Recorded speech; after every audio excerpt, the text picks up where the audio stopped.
the official BSB Partner Series. This is FAB-Racing.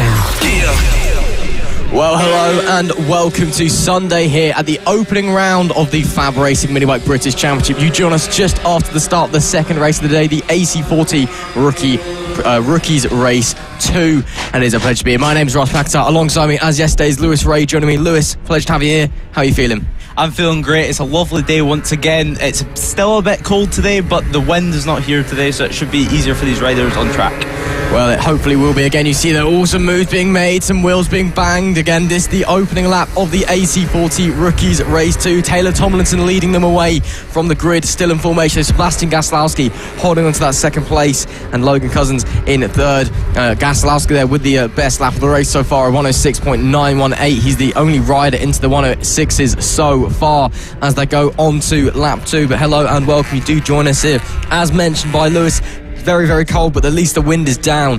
So here's the order of runnings for today while we get going with these rookies out there. It's exactly the same as yesterday, except we've got races to look forward to all day long. You've got your race 2s to lunch and then your race 3s. Just a side note, we are having 2 formation laps today instead of 1, so just something for you to be aware of as we get going. So the riders will be heading around to warm up their tyres twice. It is very cold out there today, so obviously want to make sure the brakes and tyres are all nice and sticky, nice and warm for the beginning of the race. You can see a bit of a move maybe being lined up down the back end into the hairpin infield section, trying to squeeze around the outside is that 35 Nicholas Dunwood. He can't quite make the gap appear on Preston Baker, and he's going to have to deal with it for the time being. But, opening race of the day, the second race of the AC40 Rookies, and it's very, very cold, and we are here, and it's, the sun is shining, thank goodness for that here, and, it's very, very warm in our international broadcast facility here. But hello and welcome to you, wherever you may joining us around the world, wherever you are watching, either on the FAB-Racing channels or the Motorsport Radio channels on YouTube, Twitter, Facebook, the Motorsport Radio website. It is a pleasure to have you along with us for the Sunday of the opening round here, the first round of the FAB-Racing Minibike British Championship here at the Lydd car circuit in Kent. And 6 laps to go here in the opening race of the day with the AC40 Rookies. And right now, Taylor Tomlinson on a charge. His last lap time, according to our live time, was 3 seconds faster than anybody else. I'm not sure if that's to be believed, but if it is, that is very, very quick. The best lap time ever set by a rookie around here was Byron Johnson last year, a 101.351. So still a little bit of time to go in that area, but 3 seconds faster than anyone else, Lewis. That's quite some pace. Yeah, it really is. He's edged the gap to 4.2 seconds over Logan Cousins. It's been an amazing ride for him so far. The gap's up to 4.2 seconds with just 5 laps to go. I think right now, if Taylor Tomlinson can just keep his head calm, he should be able to walk this race. He should be indeed. Again, the last lap of 104. Tomlinson seems to be absolutely flying at the moment with 5 laps to go. Again, it's been a very, very early start here for Fab. Very, very cold. Riders maybe not quite as awake as they'd like to be. It was an early start for us. It was an early start for these young riders as well, but that shows their dedication, getting out on a very, very cold circuit so early in the morning. But don't be worried, of course, we still have more AC40 Rookies action, the FAB-Racing Rookies Cup to bring you later in the day as well. So, of course, if you're a Rookies fan ready to see the beginning of the next upcoming talents' careers, well, this is the place to be here at FAB-Racing. And, of course, hello, as you join us, it is a pleasure to have you with us today. And, lots of new riders out on this track. We've got riders like Max Johnson. He's only started racing this year, 9 years old, coming in for the AC40 Rookies. He's been really enjoying himself training with his friends such as Seth Mason, Taylor Harley. You've got riders like Danny Longhurst as well, only 6 years old. Her brother used to race for a long time here at FAB-Racing. He's unfortunately, hung up his helmet as it is. But, she's starting at the young age of 6. She's very small as well, and she's, really small little rider. But she's getting out there, giving it a go, and that's what's, so great about this rookies class. It's a very, very healthy grid. There's so many young riders out there giving it their absolute all in what is essentially a proving ground to really learn the ropes of motorcycle racing. Yeah, it is really. It's been a cracking ride so far by Annabelle McCarthy, who we mentioned yesterday on air. The 11-year-old that's only racing for about 4 years now. She's slightly older than most of the children in this class, but it's definitely not too old for her to make something out of it. Exactly. Currently running P3 is Annabelle McCarthy, of course, the highest female rider on the Rookies grid so far this season. Of course, we're no stranger to female riders here at FAB-Racing in both the junior and the senior classes. It is, really great to see the girls getting out on track and giving it their all. And, diversity, inclusion, that again, part of what FAB is all about. It's all about, getting out there, having a go and really proving what you can do out there on a racetrack. And that's what we're seeing right now. 3 laps to go now in this Rookies race. Taylor Tomlinson with a very, very healthy lead, 11.2 seconds at the line from Logan Cousins in P2, and then Annabelle McCarthy very, very close, less than a second behind him in P3. So the podium places, they seem to be, well, not quite set maybe, but they're sitting very pretty as it stands, heading through that opening chicane section. And you've got the second one as well, that opening, very, very crucial opening chicane here at Lydd. You're really going to run awesome back knocker traffic, forcing riders the long way around the corner there. I believe that was Nicholas Dunwoody chasing down Annabelle McCarthy. There is your leader, Taylor Tomlinson, who is frankly in a different postcode as the term you used yesterday, Lewis, because he's so far ahead at this point. He could just cruise home. Yeah, he can, but one person that cannot cruise home is Annabelle McCarthy. Nicholas Dunwoody is right up our chuffer. I've all kind of sayings this weekend. Nicholas Tomlinson is still in the lead, but he's just trying to control the lead with just 2 laps to go. Exactly. Well, again, a pleasure to have Lewis Ray alongside me here for his debut in the commentary box here this weekend. And we'll be bringing you all of the live FAB-Racing action. A penultimate lap of the race here, and Annabelle McCarthy has squeezed past Logan Cousins coming into the first section. Taylor Tomlinson, though, still extending his lead. 14 seconds now is the gap. Annabelle McCarthy up to second place. A great way to start her season this would be. She wasn't on the podium yesterday in race 1, finished in P5, so it'd be great to improve and see her, well, her best result of the year so far out of the 2 races that we've had so far. But, that would be great to see her up on the podium. But however, Logan Cousins, I'm sure that he's going to be pushing, and of course it's going to be a very bitter fight to the end. But Taylor Tomlinson, he could frankly finish this race with you walking home if he really wanted to. He's got a massive, massive lead. 14 seconds was the gap at the line last time. We'll see what it is in a short moment's time as he comes round the final corner. Last lap flag is out, held by the marshal there. You can see that yellow flag with the black cross. That means one more tour of the circuit, and then you are home free. Waiting for Annabelle McCarthy to cross the line, and well, she still hasn't crossed the line, which just shows how far Tomlinson is in the lead, because he's already hit the second chicane section. There's another second gained by Taylor Tomlinson. A 15-second gap at the line. He has absolutely disappeared into the distance. Yeah, it has, but Annabelle McCarthy and Logan Cousins have picked up the pace. So in race 3, it could be a complete different story. It might be harder for Taylor Tomlinson just to walk away from the lead. Well, we'll just have to wait and see, of course. Again, just to remind you, we've got some race 3 action for you later in all of our classes, as well as the remainder of the race 2s. Of course, we'll run you through the format and what to expect in FAB. Of course, if you're new to FAB-Racing, if you didn't quite catch yesterday's broadcast in the race 1s, we'll run you through what happens. But Taylor Tomlinson, who has been absolutely dominant this weekend, he took the victory yesterday. He's taking it today. It's a brilliant victory for Taylor Tomlinson as he crosses the line, cruises home with a massive, massive lead. That is a phenomenal performance from Taylor Tomlinson. Annabelle McCarthy should be coming home in second. She will be coming home in second, but it's very, very close behind Logan Cousins and Nicholas Dunwoody side by side to the line. Oh, a tenth of a second separating Cousins and Dunwoody, but it's Cousins who gets it at the line. Tomlinson from McCarthy, from Logan Cousins is your grid. Great to see Annabelle McCarthy up there in P2. A fantastic ride from her. But Taylor Tomlinson, class of his own. Yeah, it was great. It was a great race from him. 15.5 second lead. That is incredible to see. He set the fastest lap of the race well for 1:03, so it's high pace for this morning with such cold track temperatures. As we look at the holding area with the senior mini motos for our next race. Exactly, now it's time for the big boys on the little bikes, as it is to speak, the senior mini moto as well. While we've got the time, a reminder that we do have 2 formation laps, so we will have plenty of time now to get you all hyped up and ready prior to the racing.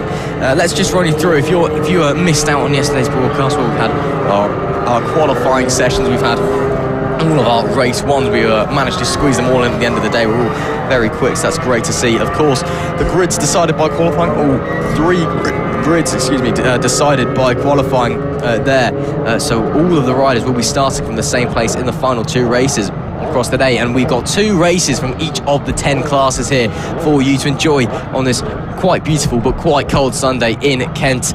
It's very nice and sunny out there, and it's very warm in our international broadcast centre here at Motorsport Radio, but once you step out of the van, it's very, very cold indeed, so we're getting ready to go. But 2 races to look forward to from each of our 10 classes. 5 junior classes, our stepping stone classes, of course the official partner series to the Bennett's British Superbike Championship, and a part of the Dorners Road to MotoGP accolade, which is awarded as a result of our efforts in getting over 60% of the Honda British Talent Cup grid in 2019 were FAB graduates, and that's a number that continues through to this day. So this is really the place to be for young riders looking to get a start in motorcycle racing and learning the ropes. Of course, FAB first formed back in 2004, and it's provided a great opportunity for young riders to gain experience and insight into motorcycle racing from a very young age. And of course, plenty of riders here looking to be the next big star, and it's been a training and proving ground for many young riders such as Scott Redding, Scott Ogden, Danny Kent over in MotoGP. Of course, we've had riders over in the FIM Superbike World Championship and BSB and support classes as well. Some of the riders we've got here today as well, returning to FAB after moving on. I mean, looking at Casey O'Gorman, he's been called up to the Red Bull MotoGP Rookies Cup this season, and as well has received another invitation to the European Talent Cup.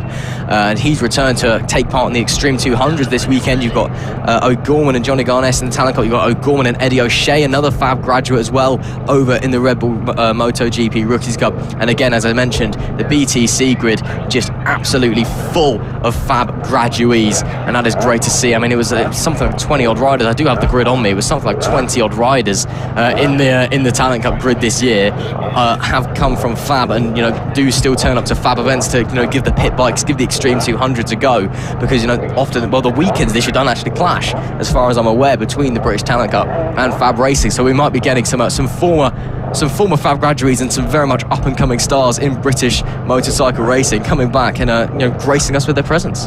Yeah, it's great to see that they're coming back to the FAB Championship, such as Casey O'Gorman, who's able to give all his knowledge and experience to these younger riders to really teach them and help them develop, so we can have the next talent to the future for the United Kingdom, hopefully in the Grand Prix series. Well, we'll just have to wait and see. Of course, Casey O'Gorman, you'll be seeing much of him later on, I can guarantee you, when he streaks away. Well, yesterday, of course, again, more troubles on that Extreme 200 bike for him. Again, his poor form from last season, or his poor luck, should I say. Another oil leak, it would seem. Well, when we weren't sure, we know he crashed out and then he came and stopped in front of our van that seemed to be leaking oil everywhere anyway. And that was, that happened at the last round last season as well. And had that not happened, he may as well have won the championship, despite only competing in 2 rounds of the Extreme 200s category. But as you said, it's great to see the older riders giving their knowledge to the younger riders, helping them make their start in motorcycle racing. But as well, of course, we've got the 5 senior categories here, riders ages 15 and above, getting on here to see them in motor, the big boys and the little bikes, as I mentioned. This is where it all really starts.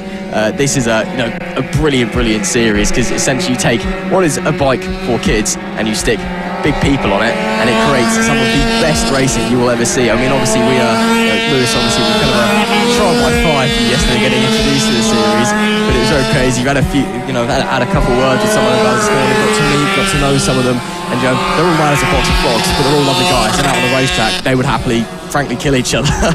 Yeah, they would. Yesterday's race was great in the senior mini moto class. Matt Birkin's taken the win by just 1/10 of a second over Will Howard. It just proves how close this class is. Even though they're massive riders, they're ruthless. That's the only way you can describe it. They're ruthless. They're massive on these motorcycles, as you can see in our picture right now. And it's going to be a great race as yesterday, I would hope. And we have a problem with the 44 Yeah, that's bike. Alberto Vanteo. Clearly some reliability issues there. He's not able to get that going. Hopefully it's all okay. Again, we do have 2 formation laps here. And if the riders will pull up on the grid and he's able to get going again when the formation lap starts, he will be able to rejoin at the back of the grid. He was starting from 13th, row 7. He will be able to rejoin at the back if he's able to get it going again. Looks like he has, from what I can tell. But again, two warm-up laps. Yeah, there we go. So he gets going again, so he'll be able to rejoin at the back of the grid. Or they might actually let him slot back into his pit box, but not pit box, grid slot by the look of things. So we should be okay for Alberto Ventero But 2 formation laps, and of course we'll run through the grid. Another rider to keep an eye out as well, Holly Harris, British Talent Cup rider, who's come along for this weekend. She's starting from row 3, in P5. Again, a rider not really used to mini moto. It's been a little bit of a while for Holly Harris since she's been on these things. She was a lot smaller, of course. She's more used to Grand Prix style bikes now, but she's hot back on. Gave it a great go coming home in P5 yesterday. It was a really good performance from her. Yeah, it was. As we said earlier, it's great to see these riders coming back to the series. It proves how great this series is, and for Holly Harris, she's getting more track time on the bike. She's getting her brain up to speed for this season. She's got a test coming up in Silverstone, I believe, for the Talent Cup, and she should be ready for the first round as we see the final bike coming to take the grid slot, so we can hopefully get this race started. Exactly. Alberto Venteo comes in, the marshal check that everyone is all okay, and then we get 2 formation laps because of course it is absolutely freezing out there, and we've got the time because we managed to get all of our race ones in yesterday. We weren't quite sure if we were going to be able to squeeze them in. Of course, Brad Ray did come out and do a demo on his Supermoto bikes, and we're also having some class photos going on as well, so look all nice on social media. But now we managed to actually squeeze in the Mini GP 70s race and the Moto team race to the end, so we were able to squeeze all them. So 2 warm-up laps because we have the time and it's very cold. As we get going, hello and welcome if you've just joined us. It is a very bright, very cold Sunday morning here in Kent, and it is time for the second race of the senior mini motos category. Of course, it's going to be great to see how it all plays out, and we're starting of course with Matt Birkin on the pole position, Will Howarth in P2, his brother Josh Birkin in P3, Ray Ashley's P4, and Holly Harris, as we just mentioned, going from P5. Nick Bennett is 6th, Chris Yeomans is 7th, Mark Payne is 8th, Peter Payne is 9th, and Reece Gentry rounds out the top 10. It is Ross Michael in 11th, David Miat in 12th, Alberto Venteo, after those problems, in 13th. Hopefully he'll be able to continue and finish the race. Callum White starts 14th, Shannon King is 15th, of course new to the senior mini motos this season. Lamar Morgan is 16th, and there's Jerome Richards, Rob Gentry and Steve Johns rounding out the grid. And a reminder, as always, we have 2 formation laps here at FAB, and of course the grid will be the same for race 3. It's also important to know we have no returning champion for this year. Bernie Hook, Mr. Minimoto himself, deciding to finally step down after, of course, seems like a few centuries in the sport. Of course, his age well into triple digits at this point, so he's obviously a bit past it now. Of course, Bernie, if you're watching along, hope you're staying well. I know you were watching along yesterday. Hope you're staying well, and we do miss you here in the Fab Paddock.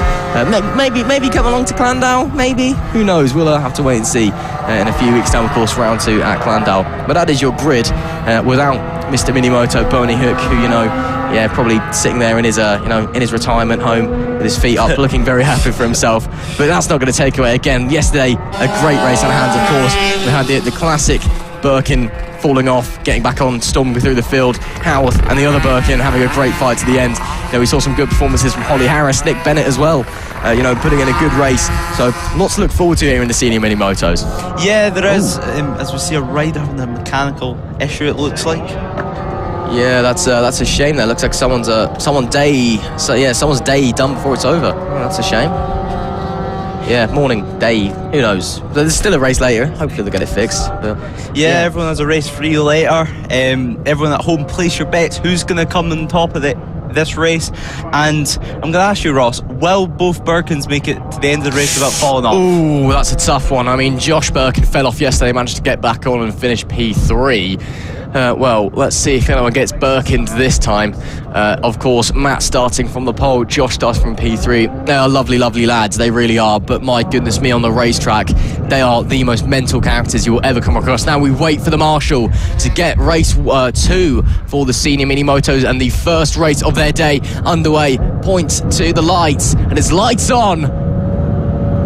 Lights off, we're underway for the senior mini motos. It's a great start there from Craig Ashall, and Matt Will Howarth as well in the light 6 gets away very, very well. But it will be Birkins leading the way in P1 and 2. Look at them side by side, frankly, as they come through opening sections. Josh from Matt leading from Will Howarth, Craig Ashall in P4, and there we go, Matt having a little look at the outside of Josh. These two try not to crash into each other, please. I know you're brothers and brotherly love and all that. but let's make it through the first lap clean at least. Heading down that back section now, absolutely flat out. It makes things a very, very fast second here at Lydd, nicknamed the Silverstone of karting, of course, due to its high speed. And it is still Josh that leads from Matt as they head into that infill section. Will Howarth challenging to the outside there as they come into the first of the hairpins. Look how close the front three of them is. This is what senior mini motos is all about. Really close racing as Will Howarth having a look to the inside there. It's all about essentially being nose to tail, lap after lap after lap. Yeah, as we see, Matt Birkin setting the fastest lap of the race so far. Matt Birkins, do not be surprised, although they're brothers, do not be surprised if he just lets go of the brake to try and go up the inside, as he's clearly wanting past, he's just looking up the inside at every single opportunity he can do, but up his chopper, as I would say. Will Howarth is just behind. Indeed, I mean, those front three couldn't even fit a piece of paper between them. That's how close they are to each other. Holly Harris as well, moving up to P4, so Craig Ashell now putting that pressure on for fourth place. That lead breakaway group is essentially shooting off into the distance. But look at this, these guys are just neck and neck as they head into the infield section, and that's Craig Ashell getting back past Holly Harris as well into the infield section. So Holly Harris, of course, she's got the weight advantage on her side. She's a bit smaller than Craig Ashell, as you can, actually it's quite clear to see as when they're getting through. So she's got that kind of that lightweight advantage. But of course, it's all about technique in the senior mini motos. You know, it's all about just trying to get down as close to the floor and getting those revs high and driving yourself through the corner. Yeah, as we go into the with 7 laps to go of this race, Josh Birkin still leads the way. I'm surprised I've not seen Will Howarth anywhere to call, but the gap's now up to 5 tenths of a second, so Josh Birkin slightly getting away. This last lap is the fastest lap of the race with 56.3. It's a 5 tenths gap at the line, but that is a lap that's changing lap by lap, and that is Will Howarth up over Matt Birkin as well. So Matt Birkin drops down to P3. So Josh now in the lead from P3 on the grid, I believe it was that he started, and that is someone stopping at the side of the road. Unfortunately, not sure who that was that stops, but we keep going anyway. It's Josh from Will Howarth, from Matt Birkin, Craig Ashell fourth, Holly Harris in fifth, Nick Bennett brings it home in sixth. As it stands with 6 to go at the line that time, and that is Will Howarth absolutely on the limit coming through. That opening chicane section is super fast. Look how much wider he's running the bike. He is really pushing hard. Matt Birkin's probably sat behind him just waiting for him to take his brother out, or his brother to take Will out, so he can sweep through and take the lead once again. Now there's Craig Ashell up the inside. Will Howarth goes to the lead with a great move up the inside through the super fast right-hand super. That is not a place that you go for a move. Great stuff there from Will Howarth into the lead of the race. Yeah, it just shows how ruthless this class really is. The last lap, Will Howarth's at the fastest lap of the race, the first person in the 55 seconds, so it just proves he has the pace, and he's going to try and get away from Josh Birkins as soon as possible, because he knows that Josh Birkins will happily dive up the inside to take the lead as we get past some back markers here, but luckily they do not get in the way of the leaders. Exactly, getting through some lap traffic there, and now it's the Birkin boys fighting each other for P2. Howarth will surely be hoping that they get up to their usual antics and he can streak off into the distance, but this race is not over yet. This top three still very close together, covered by about 6 tenths of a second at the line last time by. And Matt's now putting the pressure on Josh for P2 and having a look to the inside. Heaven knows, just letting Josh know that he's there. But no moves made just yet. Will Howarth still in the lead. Craig Ashell maintaining that P4. Holly Harris unfortunately dropping back just a little bit. She's still in P5, a little bit further down the field as well. There's all action all over the place here in the senior mini motos, as you'd expect.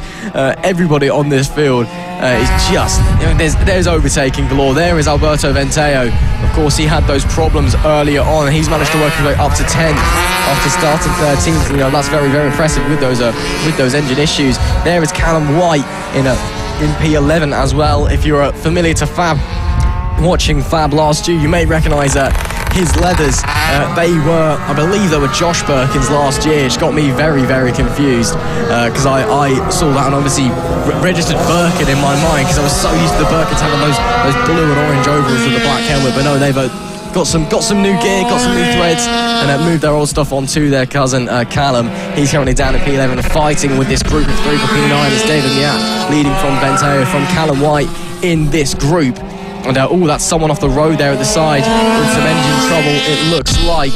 So more trouble, so the Mini Motos seemingly having some issues here. Yep, that's their day done, unfortunately. So we've been seeing a few reliability issues here for the Mini Motos throughout the weekend. Again, first race of the season, putting everything through its paces as Callum White dives to the inside of Alberto Venteo, gets the move done. Very nice, shoves his opponent out wide, textbook move into the hairpin. Great stuff there.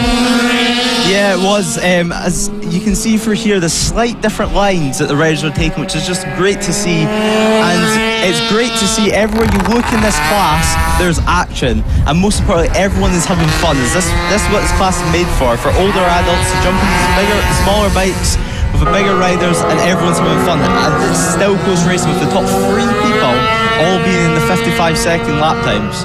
Yeah, exactly. It is Will Howard slightly streaking away, though, as you'd accept. The Birkin boys battling, not doing them any favours as they go onto the penultimate lap, having to go around the outside of some traffic through turn 1 there. Of course, the Birkin brothers and Will Howard, they were all in that championship fight last season. That ended up going the way of Bernie Hook, and that! Oh, and there you go. Well, it was going to happen at some point, wasn't it? That, I believe, was Josh going down. Yes, it was. Josh Birkin goes down, as he did yesterday. And, well, we were waiting for it to happen. There you go. Josh Birkin. Well, yeah, I should have said, if you're new to FAB-Racing, it's a new season, new fresh start.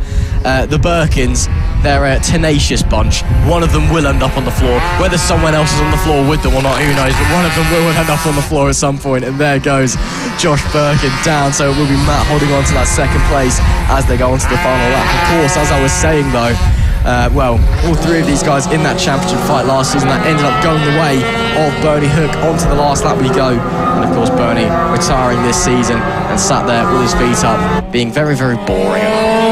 Yeah, with just the final lap to go, it was one of the Birkins was going to crash at some point, it seemed, and I don't believe Matt Birkins has lost the position from that, so it's not too much harm done. He'll come into the pits. Josh will probably have a laugh with him, make fun of him, and they'll be out for the next one, ready to fight each other again. Yeah, my mistake. I thought it was Josh that went down. It was, in fact, Matt Birkin that had a tumble into the grass, but he's back on the bike, all okay, and it'll still look like he finishes on the podium as Will Howarth coming through the final tour of the infield section. It's been a very nice race, and he's just, well, snuck off into the distance, hasn't he?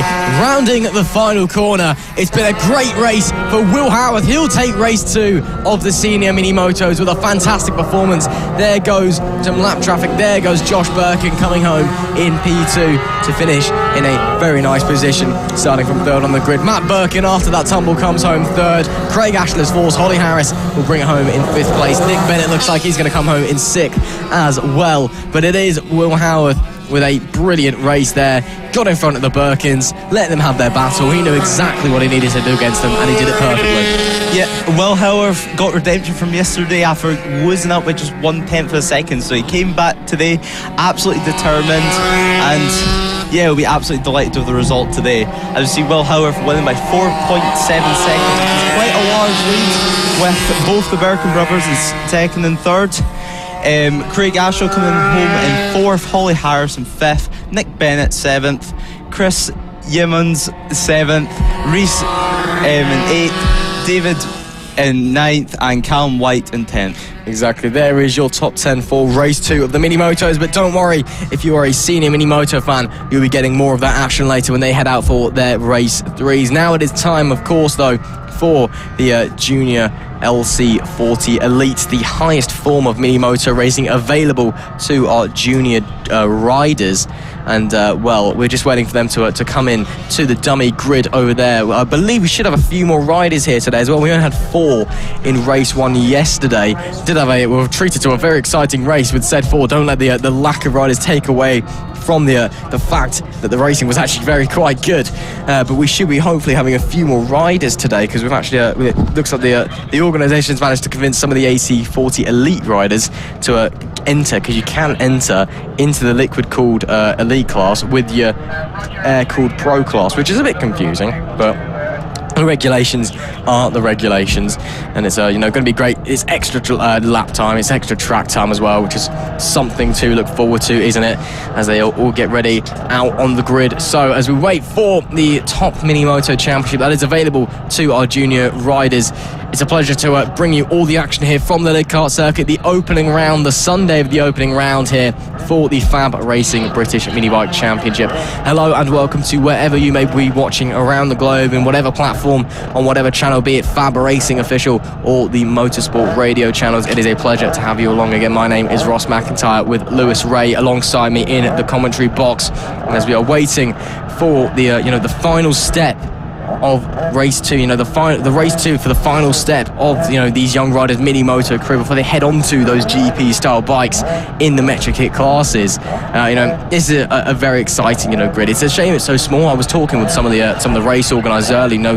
It's actually a bit of a weird one, because it's such a small grid this year because of COVID.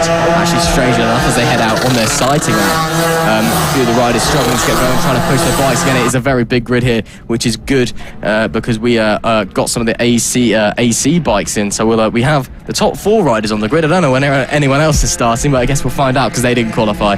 But yeah, it's a bit weird because obviously because of COVID came and hit in 2020 when these riders would have been going into the rookies class. Obviously there was a very compressed year for FAB, and as with everything else, a lot of people not willing to start new things, go out and branch and start their young racing career. So essentially the rookies class for 2020, which would have been, the guys who are now in the elites, was a very small class. So that's why it's just a shame that we haven't got so many elites as well. It's kind of offhand why there's not so many people in the GP50s this year because of COVID. It's a bit of a weird one, but luckily, we've got a very, very healthy rookies class this year. So in the seasons to come, this will all fill back out again. But it's just a shame. But we have got the AC40 Pros out there, of course, those air-cooled bikes at the back of the grid. So we've got a few more riders out on track.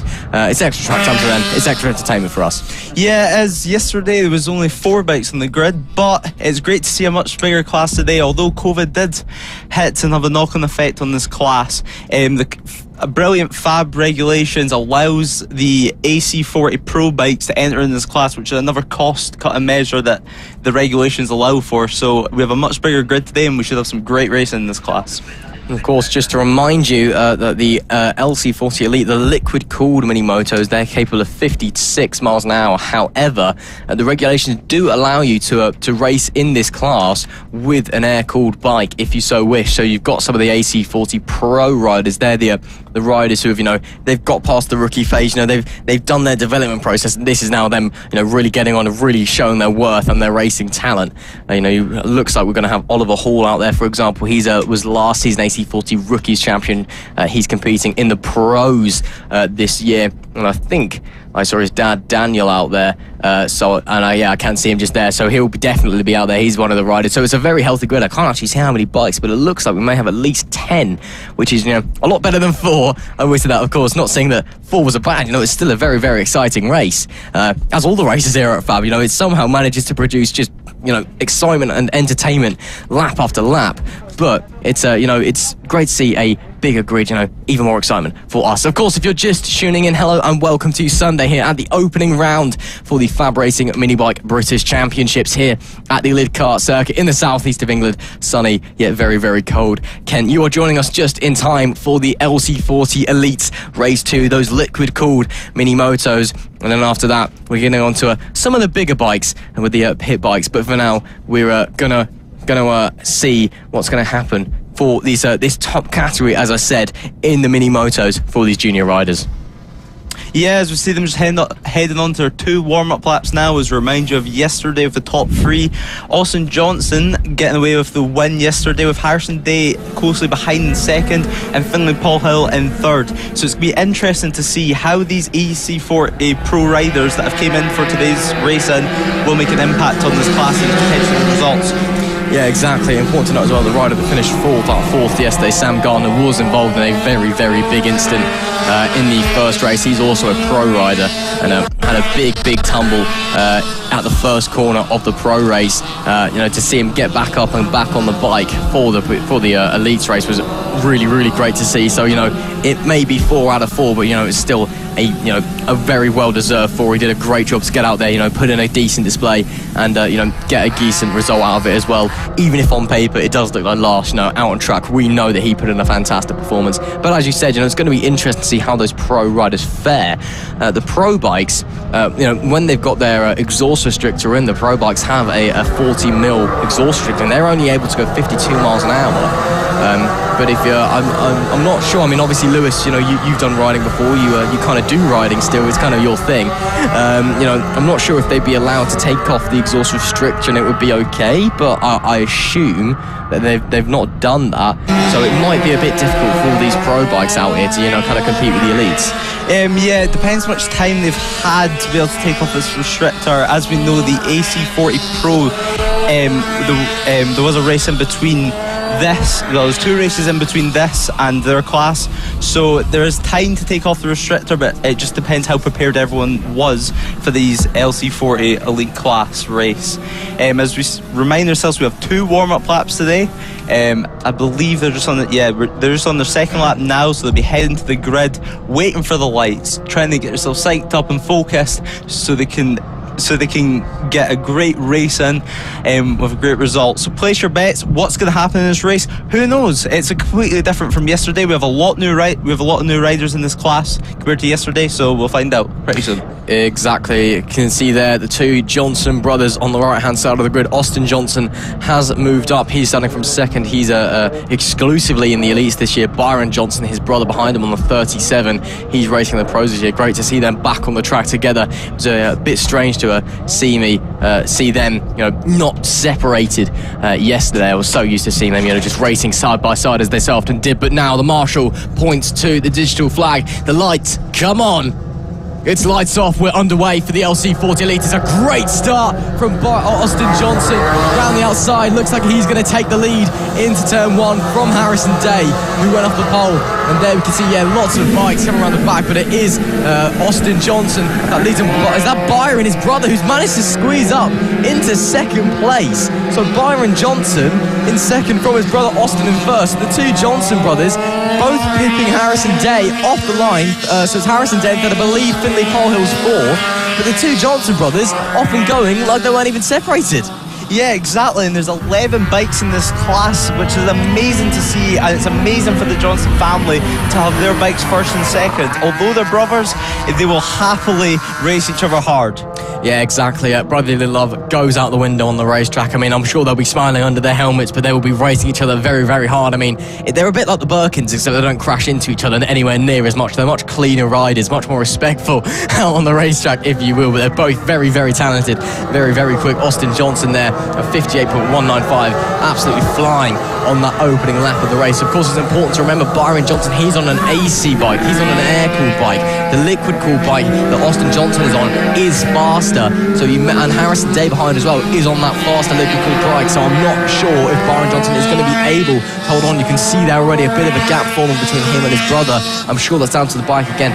Austin and Byron, both very, very talented. He's got someone there struggling, it would seem, with mechanical issues at the side. I believe that's Dylan Torian, the 88 at the side of the road. And there goes Harrison Day looking up the inside of Byron Johnson, trying to see if he can squeeze through, but unable to at the moment. And I think after that opening lap, it's quite clear the pace difference between the liquid-cooled and the air-cooled bikes. Harrison Day, Finley Polhill, P3 and 4, they're both on those liquid-cooled elite bikes, and Byron Johnson on that air-cooled pro bike, and his brothers streaked away into the distance now, and Harrison Day and Finley Polhill all over the back of him. How long can he hold on?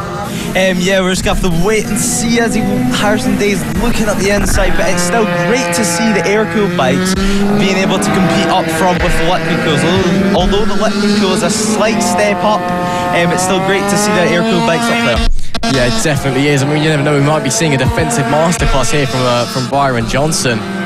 We'll just have to wait and see heading through the fast back section. Of course, the mini motos use that infield section of the Lydd kart circuit that the bigger bikes don't. So it's a bit of a slower lap, bit of a longer lap, bit more of a technical lap here. Of course, for the bigger bikes, we'll be seeing the pit bikes heading out shortly after this one. They are absolutely flying down this back section into the final corner, hard on the brakes. I mean, Casey O'Gorman had a massive tumble there after, had an oil leak.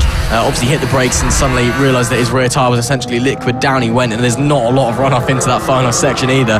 These mini motors, like if they go down, they're approaching a much lower speed, not only due to the nature of the bike, but also the nature of that infield section, slowing them as they come round. It is still Byron Johnson holding on, and you've got a great deal of pro bikes out there as well. I mean, obviously you've got Austin Johnson who's leading, you've got Day, Holhill, and I believe I want to say, who was it? It's Sam Gardner, who doesn't seem to be out there today. I believe he may have been called out to race by the doctors, unfortunately.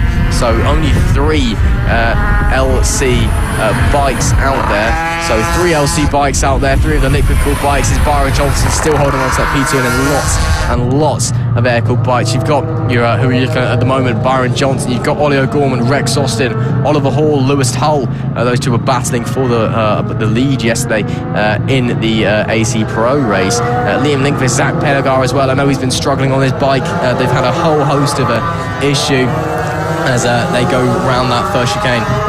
Yeah, Ross, as you mentioned earlier with the infield section, not only does it make it slightly slower and safer for the lack of runoff in some of the corners for these younger childs, but it also provides a lot more overtaking opportunities for these smaller motorcycles. Austin Johnson right now, it looks like he's just trying to control the pace and control the race. He's 3.8 seconds up the road, and to not be wanting to take too many risks with just 5 laps to go, as if he can just keep the pace that he's at right now, it'll stay round about the same gap, and he should be able to take this race. Oh! Was there a touch there? Yep, that is Harrison Day touching tyres with Byron Johnson. He's back on the bike, all okay, but that could have been a big off, and that, I believe, is Oliver Hall at the side of the road. His chain is hanging off, it looks like. Yeah, chain's come off, I believe that's Oliver Hall's gone off. Yeah, chain, you're a rookies champion from last year, chain coming off the bike. So that looks like that'll be his race done. Of course, he wasn't even supposed to be in this race. He's only found out he was in this race this morning. So, he's done well to be going. He was doing very well up to that point, running P7. But yeah, chain come off and race over. Harrison Day gets back on the bike. He's in P4, but that could have been a very big accident.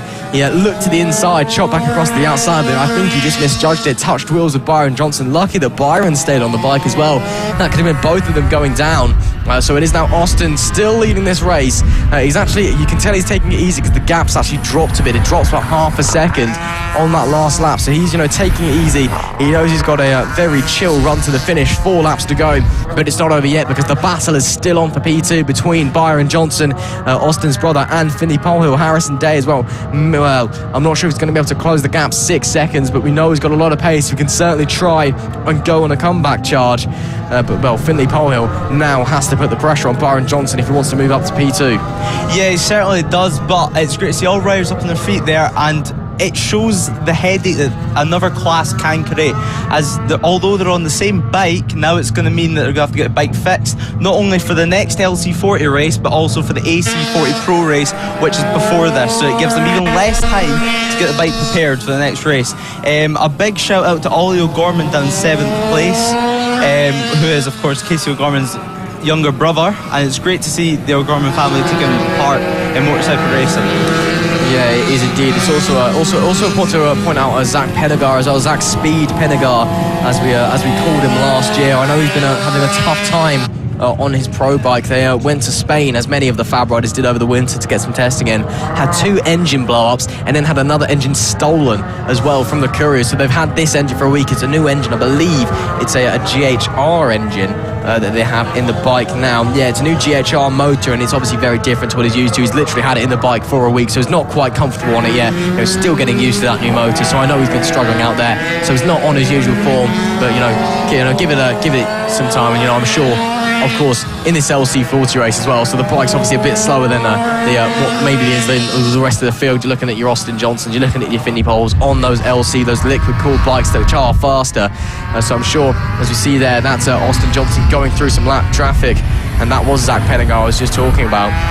I'm sure come the end of the day and the progress, I'm sure Zach Speed Pennegar will be back up to his normal self. But it is Austin Johnson as he comes through to start the final lap. And of course, it's still early in the championship, Lewis, still very early on. Of course, this is the second race. This is important. Last lap flaggers out, one more tour to go for Austin Johnson. Getting your championship off to a great start, it must be really important to him.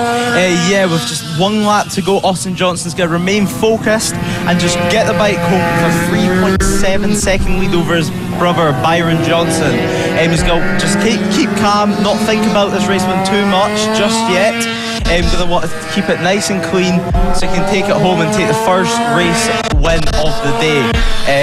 Of course, this being the first round, this is going to bring momentum hopefully for the 8 rounds that these guys have. It's great to see Austin being up front, and the pace that he's showing, as we see, he just goes through the infield section, which the mini motos, of course, they're the only class that use it. As Austin Johnson has bet his brother in this race, as he comes around the final corner, it's a long sweep right hander, the checker flag is out. Austin Johnson takes the win over his brother Byron. What's the incredible result as Byron Johnson's battling all the way to the end and it comes across the line. 4.7 seconds difference between the two brothers, with Finlay Paulhill coming in third. Yeah, Finlay Paulhill very, very close there at the end. A tenth of a second separating him from second place. And Byron Johnson, the two Johnson brothers reunited on the track, reunited on the top steps of the podium as well. Great to see that. Of course, that clear helmet that clear visor for Austin Johnson. You can see, he was really, really focusing. That's I do love seeing a clear visor. Like you can see, just see into the eyes of the rider. Austin Johnson, there you go, winning 4.7 seconds was the margin. His brother Byron in P2. Finlay Paulhill came home and rounded out the podium. Harrison Day was fourth after that incident earlier on. Then it's Rex Austin in P5, Lewis Hull was P6, Ollie O'Gorman was P7, and Liam Linkvist came home in 8th. Zach Pennegar was actually the last runner that we had in P9, and Oliver Hall unfortunately lost with that chain issue, and Dylan Torian we lost on the opening lap as well, unfortunately. Well, as I was saying, as we come to an end for our morning mini moto action, they'll all be back with their race leads later on, of course, but as I was saying, I always love it when riders race with a clear visor. You can just see into the helmet, you can see what they're thinking, and you can just see the sheer concentration that you need when you're motorcycle racing. Yeah, you do, but one thing with the clear visor is that with it being such a bright day today, it can be quite tricky for some of the riders to see, so some riders prefer a slightly tinted visor, but I do know that some riders do not enjoy that. The Pit Bike 140 is here, as we see, waiting in the holding area, which if we look back to yesterday was a crazy race. Yeah, well, it was a crazy race. If the senior mini motos are big boys on little bikes, this is big boys on big bikes. This is where all the big boys come out to play. We've got some BSB riders out on the grid. We've got obviously reigning champion Taylor Lawrence. He's with us this weekend as well.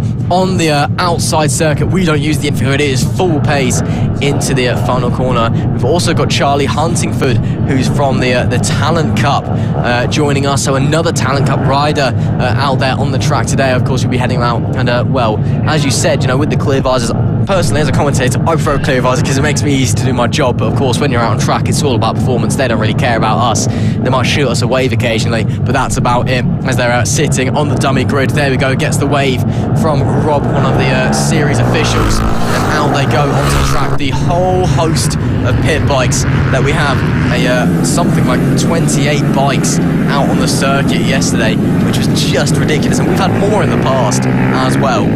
So it's a big grid to look forward to today. And, I'm very excited again, as you said, Lewis. I mean, of course, again, yesterday, a bit of a trial by fire for yourself, but pit bikes, what a race that was. Yeah, it was, and it's great to see how the pit bikes race use the track and then some. They run it right out to the wall sometimes, coming in the final corner especially. They're amazing to watch. There's racing all the way down the field, and up the front we had less than a tenth of a second separating the top two, which is just incredible to see. Indeed it is. So they'll come onto the grid, then of course 2 formation laps to get everything going, and then we'll get underway. Of course, you can see the riders coming into file on your left hand side. Number 62 bike on the pole position, and of course being Chris Wells. Actually, I believe he had a tumble yesterday, and it didn't quite go his way, unfortunately. He will be starting from that pole position. Alongside him on the right-hand side, in the silver helmet, the number 10, your reigning champion, Taylor Lawrence. A ferocious racer. And of course, as I mentioned yesterday, it's great to have him back on the grid, and I believe that Rossi Banham is behind him as well. Yep, there he is, his old firm friend yet firm rival on the track. Rossi Banham, those two will give each other nothing. They are such a great pair to watch because they are so close in terms of pace, and they really race each other hard, but there is so much respect between the two on the racetrack as well, and it is honestly some of the best racing you can see anywhere. Yeah, it was certainly one of the highlights of the weekend, as usual. With such a big field in his classes, you can see, can't even see the back riders. It's that big of a field. If we just look at the grid, as you mentioned, Chris Wells on pole position. He'll be wanting a better race than yesterday, as you said, he had a tumble. So he'll be looking for redemption today. And of course, every single one of these riders, as you can see behind him, will want to put a stop to that. Exactly, but we'll just have to wait and see. The marshal coming back down, and of course then we'll head off on our 2 formation laps that we have for today, but of course they are on the outer circuit, so a bit of a shorter formation lap on those big fast pit bikes as well. The start marshal Lee Clowes, she's just walking down the middle of the track. A bit of a crowd there as well. I can see Casey O'Gorman on the left, watching along, seeing what's happening in the pit bikes, and we get underway for our formation laps in the well, still some riders still coming around to the grid by the looks of things, so who really knows what's going on. But why don't we run through the grid? And it's a very big grid over there. It is Chris Wells, as we said, on the pole position, with Taylor Lawrence starting alongside him. Lucas Brown is P3 with Rossi Banham in P4. Reece Peacock starts in P5. He was P4 yesterday. And Jay King starts in P6. Of course, he's a 3-time champion of the pit bike class. Let's see what he can do today. Cameron Saul is P7. Nathan Riggy is in 8th. Darren Anderson and Marco Pandolfo make up the 5th row of the grid. Adam Redding and Sean Whitaker are 11th and 12th. Max Perry is 13th. And Liam Wood is P14. Elliot Crosby is 15th with Tom Stamford 16th. Zach Torian is 17th and Giorgio Scarlata is 18th. Matthew Lindy is 19th and Sam Smithson rounds out the top 20. Steve Merrin is followed by Dave Glover, Keita Payne and Thomas Dodson on row 12. Chantley Whiting is 25th. Ben Ridgewell is 26th. Jason Kalkabzada is 27th. And Powell Nozel is 28th. Well, that is your grid for today in race 2 and of course race 3 of the pit bikes, and of course they will be racing later this afternoon as well as head out on the 2nd of their formation laps. But Lewis, again, casting your mind back to yesterday and just the absolute crazy race that we had in the pit bike 140s. The sun is shining, the wind is lower today. You know, this is all about rider talent, it's all about bravery, it's all about sticking your elbows out there and really just doing what you can. Yeah, but Lucas Brown coming in the way of the win yesterday, so we hope to repeat that today. Taylor Lawrence, just a quick mention, got the fastest lap yesterday with a top speed of 99.7 miles per hour according to our results sheet from yesterday, which just shows how fast these bikes are at its Lydd kart track. It is very fast. Yeah, these things are absolutely rapid down that back stretch, and you know, without that infield section, they really are fast. And of course, wherever you're watching, whoever you're supporting on this pit bike 140, guys, hold on to your hats, because this one is going to be loud, it's going to be fast, and it's going to be absolutely insane. If you're new to FAB-Racing, if you don't know what pit bikes are, get ready, because you're about to experience it. And well, we're waiting for the lights now. The marshal points to the lights, and it is lights on, lights off. We're underway in the pit bike 140s. It's a great start from Taylor Lawrence round the outside. He sweeps through Rossi Banham up to 3rd place as well, but Taylor Lawrence into the lead from Chris Wells. Rossi Banham manages to get P3. Lucas Brown drops down to P4. What a start from Taylor Lawrence to sweep into the lead. That was perfect as he heads round to the back end of the circuit. Brilliant stuff. But Chris Wells, he's not done yet. Yeah, Lucas Brown off the line. You see that awful little wheeler just made him lose all his drive, and it looks like he's down to 5th place now, which is not the result that he wanted today. No, I wouldn't have been onto that back stretch. Just look at how wide they run, look how fast they run as well. All rider off in the background as well. I believe that may have been Lucas Brown that's gone down, I'm not entirely sure. And yeah, that is Lucas Brown that's gone down. So Lucas Brown, who started very high up on the grid, I believe the second he went off of, has he's gone down and is tumbling down the order as well, but Taylor Lawrence leads this race. Rossi Banham challenging Chris Wells for P2 into turn 1, but that wasn't going to happen. Around the outside, Reese Peacock's in P4, Jay King as well, tailing this lead pack. Maybe he'll be able to get involved, of course, pit bike Sonic himself, and that is Chris Wells having a look at the inside of Taylor Lawrence, but able to go. Taylor Lawrence, your reigning champion in the pit bike 140s, but Rossi Banham, while this is all happening, Reese Peacock behind as well. Peacock with the fastest lap of the race, but all of these two are fighting. They're looking to try and make something happen as Chris Wells to the inside and to the lead of the race. Yep, this is exactly what Rossi Banham wants to see. Just these two guys up front, Chris Wells and Taylor Lawrence, tripping each other up. So as you can see, he's just behind. He's going to be wanting them to try and make more passes on each other, so there's a little gap, and then he'll happily take it and squeeze through. Yeah, he will, of course. Rossi and Taylor, the two firm friends, yet firm rivals from last year, challenging each other for the championship, and now challenging each other for P2 in this top 4. They are super tight, all covered by 0.8 of a second at the line last time round. And of course, big crowd of people watching as I look down the pit lane again. A whole host of the paddock watching along because this race is just brilliant. There goes Taylor Lawrence again to the inside. He's trying to retake the lead from Chris Wells, but Wells slams the door on the inside. It manages to maintain it, but look at the pace that Taylor Lawrence has. That's Chris Wells now with the fastest lap of 43.715. Lap record round here is a 42.1, so a little bit off the lap record. Again, it is quite cold out there, so maybe tyres not quite engaging with the track as they win, and that's Chris Wells going down. Oh my goodness me, Chris Wells goes down like he did yesterday. Taylor Lawrence just manages to avoid him. I believe Rossi Banham managed to sneak through into the lead. That is Chris Wells again off the road as we saw in race 1, and nearly takes reigning champion Lawrence with him. Yeah, what a disaster from Chris Wells. That's not what he wanted to see for this race. It's the same thing happened as yesterday, getting crashed out of the race.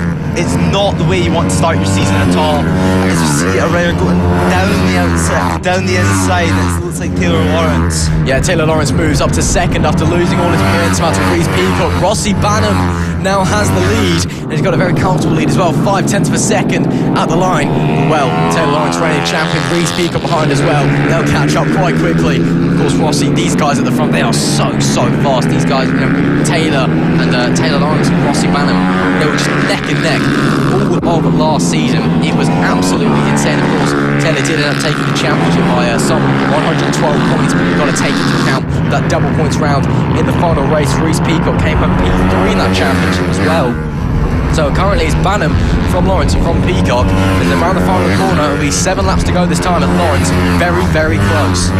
Yep, as you see, Rossi Banham still leading the way. He's such a talented rider. This year he should be racing in the Junior Super Stock category, I believe, which just shows the talent here at FAB-Racing. As we see Taylor Lawrence behind him, trying so hard. You can see it, and it looks like Taylor Lawrence goes down the inside of Rossi Banham. What a move! Wow, special move there by Taylor Lawrence up the inside. You don't see that every day, and they're going through some lap traffic as well. But of course, as you said, Rossi Banham off to the Junior Super Stock at BSB this year. He's a brilliant rider. All of these guys are. They're so fast. They're so close to each other on the track, and that's why we get this great racing in the pit bike 140 category. Taylor back into the lead. Rossi in P2, Reese Peacock in P3, and looks like we're going to have one last battle from the two old rivals. Will be smiling under their helmets, I can guarantee you, because they love this just as much as we love it, if not more. And a bit of a mistake on the exit of the corner from Taylor Lawrence, loses a bit of momentum. Rossi Banham looking closer now to head onto the back part of the circuit. And well, I mean, it's all about just trying to get that wider line really for Rossi Banham. He's just trying to get the momentum, trying to get through on the straight. Let's see as they come around now. Bit of lap traffic, so I don't think he's going to be able to do it this time. Stays tucked in the slipstream, but no, it will be Taylor Lawrence that leads, and Rossi Banham, he needs to get that move done soon because he's starting to run out of time. Yeah, he certainly is. With just 5 laps to go, Rossi Banham is pushing as hard as he can. With lap traffic starting to come into play now, as Rossi Banham goes down the inside over the curb. Brilliant move by Rossi Banham. How does Taylor Lawrence respond? He responds by sticking a nose up the inside, but can't quite get through. But again, there's still 5 laps of this race, and once again, a great battle on our hands from the two old rivals. It's Lawrence versus Banham. in his first place in the championship versus second place in the championship last year, champion against vice champion. And here goes Taylor Lawrence to the inside in the final corner on the brakes, all squeezing side by side, and the exit of the final corner it will be Rossi Banham that keeps the lead because there's some lap traffic in Taylor Lawrence's way, but there's 4 laps to go and this isn't done yet, Lewis. No, it certainly isn't with lap traffic now. Right, they're just trying everything to stick with each other. It's an amazing race. Rossi Banham did that amazing move, ran the outside to the final corner, just something you certainly do not see every single day. Honestly, this must be the most fun job in the world. Like, these two, race after race, and season after season, round after round, just next to each other every single time, just battling every single time. Looking back, Rossi sticks a hand up. Hello, mate, how are you doing? They are having so much fun, and you can really tell. And there's still 3 laps to go at the line this time. How can Taylor Lawrence, the reigning champion, get past his old friend Rossi Banham, the reigning vice champion? Of course, Rossi off the junior superstock this weekend, but it's important to remember as they come round into turn 1 against some lap traffic, BSB doesn't clash with FAB this year, so we might be getting this once again at every round if Rossi's turning up for track time. Who knows? All Taylor Lawrence again sticking a wheel up the inside, having a look, and again some good drive off the corner, but Rossi just seems to have the advantage coming off the corners, all having to squeeze through some lap traffic. No holds barred racing. You can tell how hard Rossi Banham is pushing right now. Another look back, he wants to see how much he's gained. That was almost dangerous going up the inside of the lap traffic like that. He is absolutely on it at the moment. Yeah, he certainly is. Rossi Banham leads with just 2 laps to go. Taylor Lawrence has run out of time. You see how low they're getting to the ground and how hard they're pushing. Taylor Lawrence having a little look up the inside. It looks like he's faster for the chicane but cannot find the way past. That's so difficult to make a move around there. Taylor Lawrence goes up the inside of Rossi Banham. What a great move as he runs slightly wide. Rossi Banham looks like he wants to get back. Rossi Banham back up the inside to take the race lead. Well, there you go. Taylor Lawrence stuck it and send it, but Rossi Banham on the switchback move retakes the lead of the race. Will be final lap this time. That yellow flag with the black cross, but Taylor Lawrence to the inside into the final corner on the brakes. Does Rossi Banham get the switchback? No, Taylor Lawrence times it perfectly and takes the lead of the race. 1 lap left to go. How does Rossi Banham respond? And now as champion leading, vice champion in second.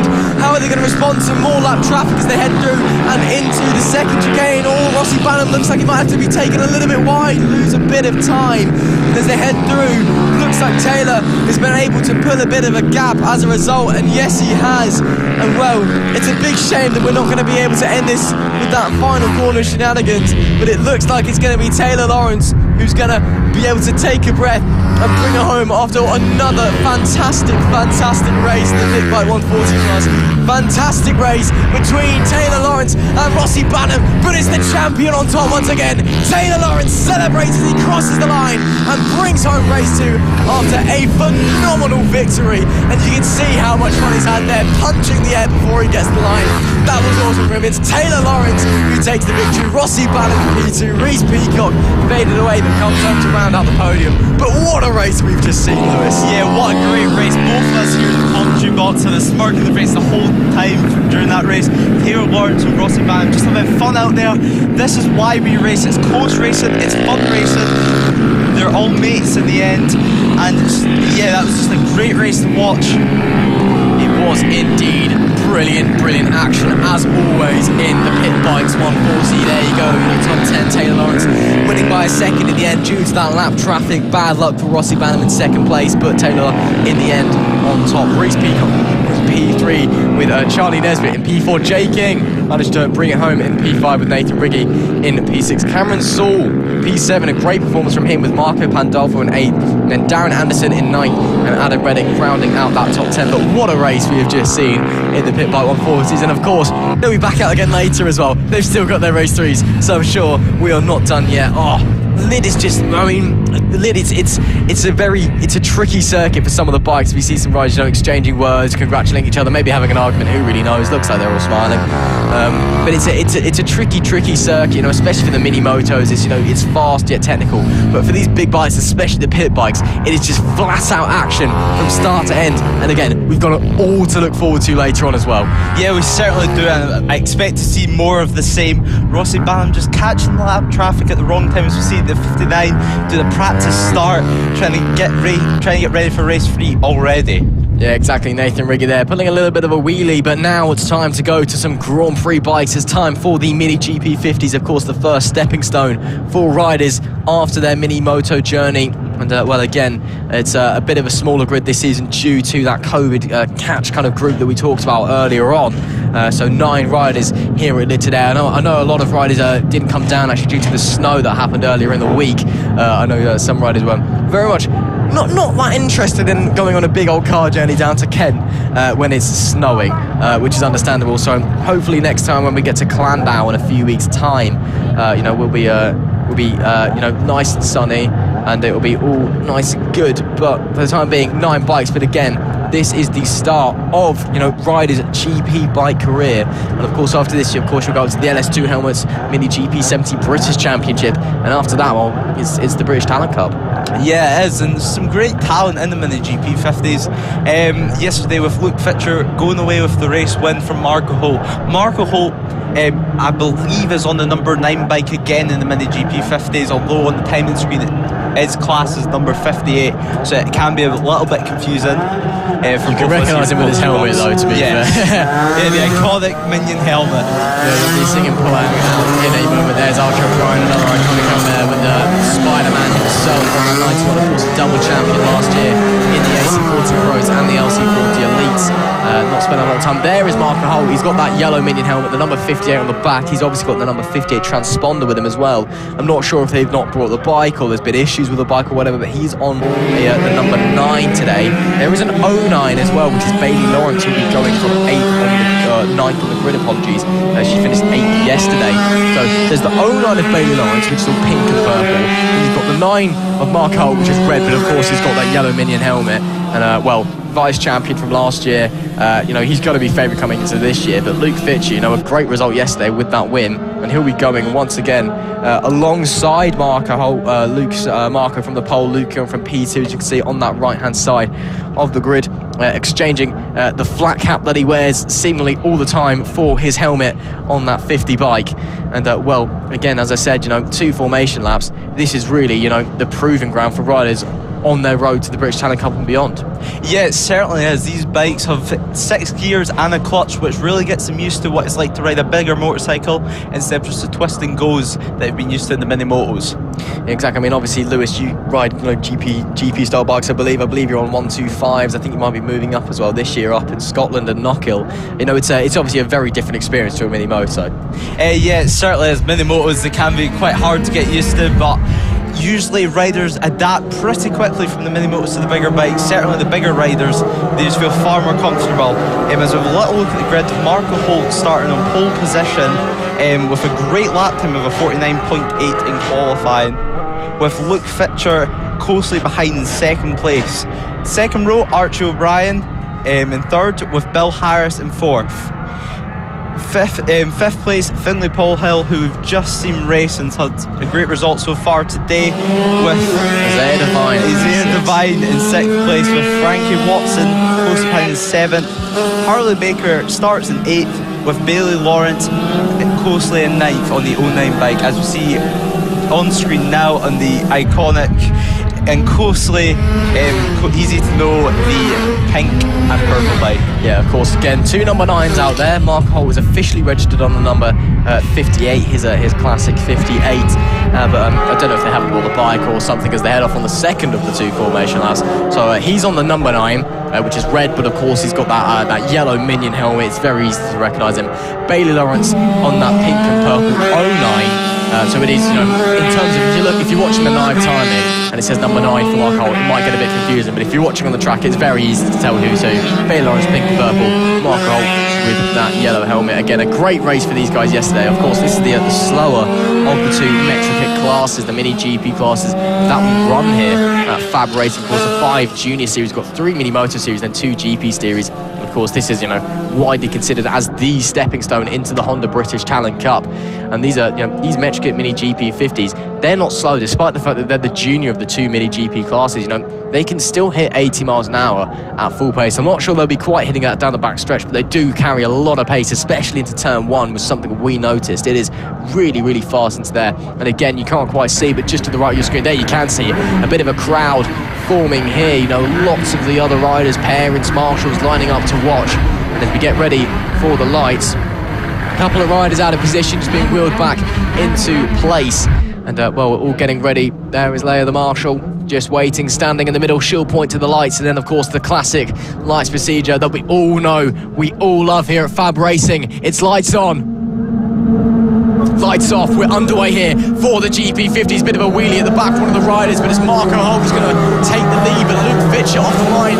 Great reaction of a lead. It's Marco Holt. No, it's not. It's Luke Fitcher takes the lead from second on the grid. So it's Fitcher from Holt. I believe that's Bill Harris who's managed to get through into a P3, unless I'm mistaken. So a great start there from Bill Harris. So great stuff there. Yeah, the number 14, that's Bill Harris. He's managed to jump Archer Bryan. Oh, Archer Bryan into fifth. So not the best stuff. Maybe we're wanting a little bit better than that. But we're underway for race 2 of the Mini GP50s. And it is Luke Fitcher that leads the way from Marco Holt. Bill Harris in third. And that's at the number 90 of Isaiah Devine in fourth. So great stuff from him. And Marco Holt there getting challenged. Oh, not Marco Holt. What's his name? Archer Bryan, that's the one. Getting challenged by Isaiah Devine there, coming into the final corner. And yeah, well, not the best start for Archer Bryan. But yeah, for Luke Fitcher, that was perfect. Yeah, it certainly was. Luke Fitcher's just going to be wanting to repeat what happened yesterday where he won. But it was a very close battle yesterday with just less than a second separating the top two. So certainly Marco Holt is going to stay there and try to add on pressure.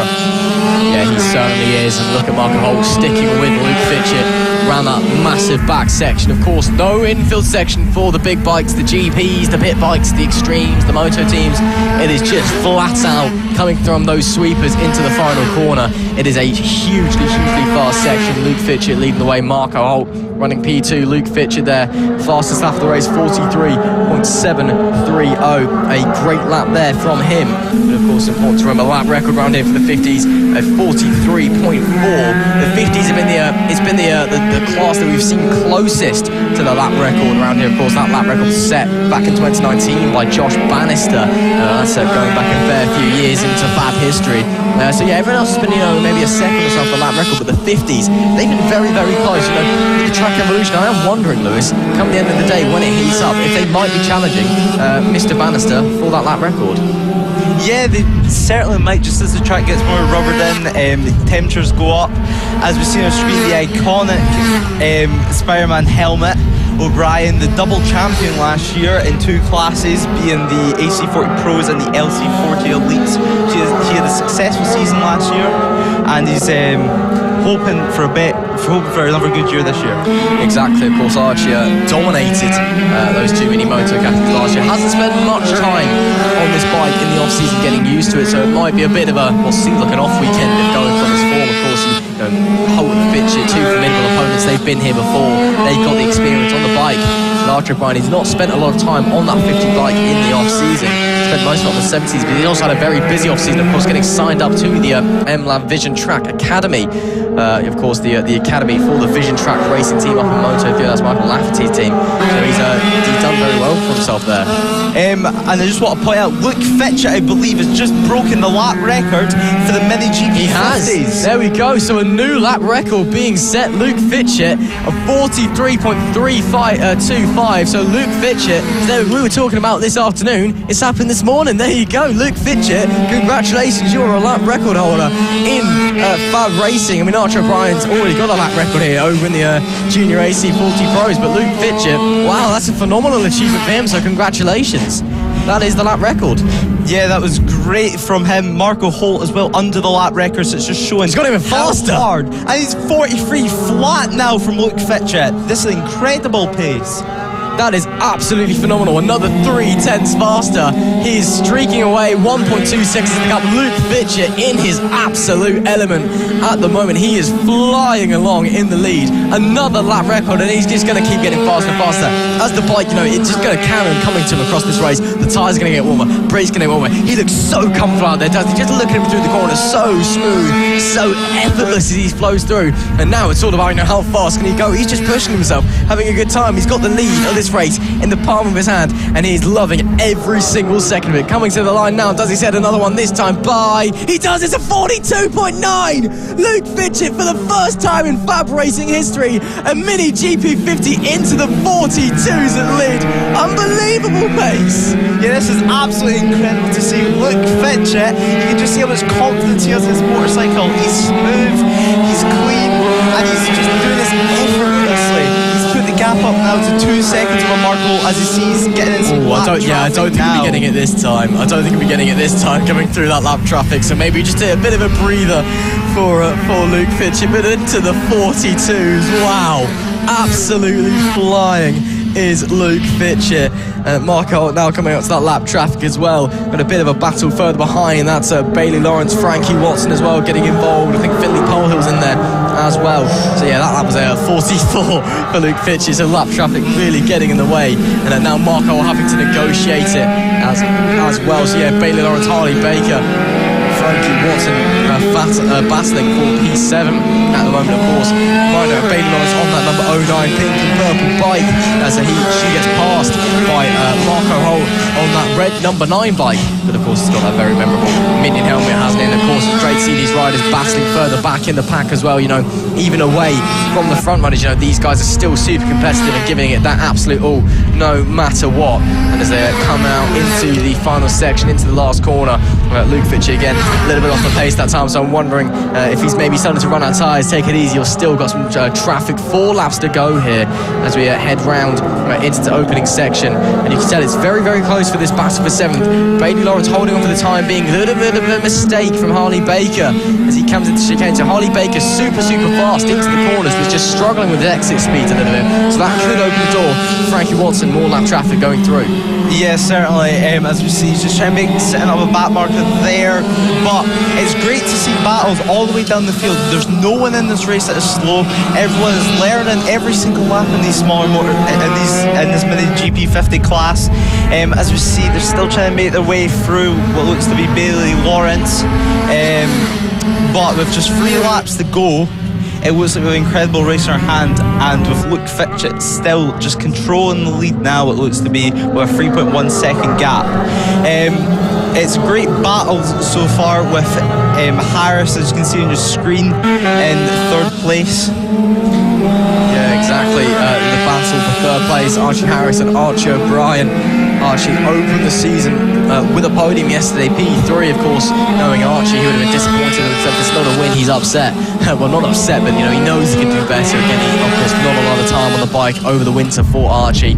I think, you know, against these experienced riders in Luke Fitchett, Marco Holt, Bill Harris, they've all been in the 50s on these GP style bikes. Well, this is Archie's 2nd race in them. So, you know, he's got to get used to it, of course.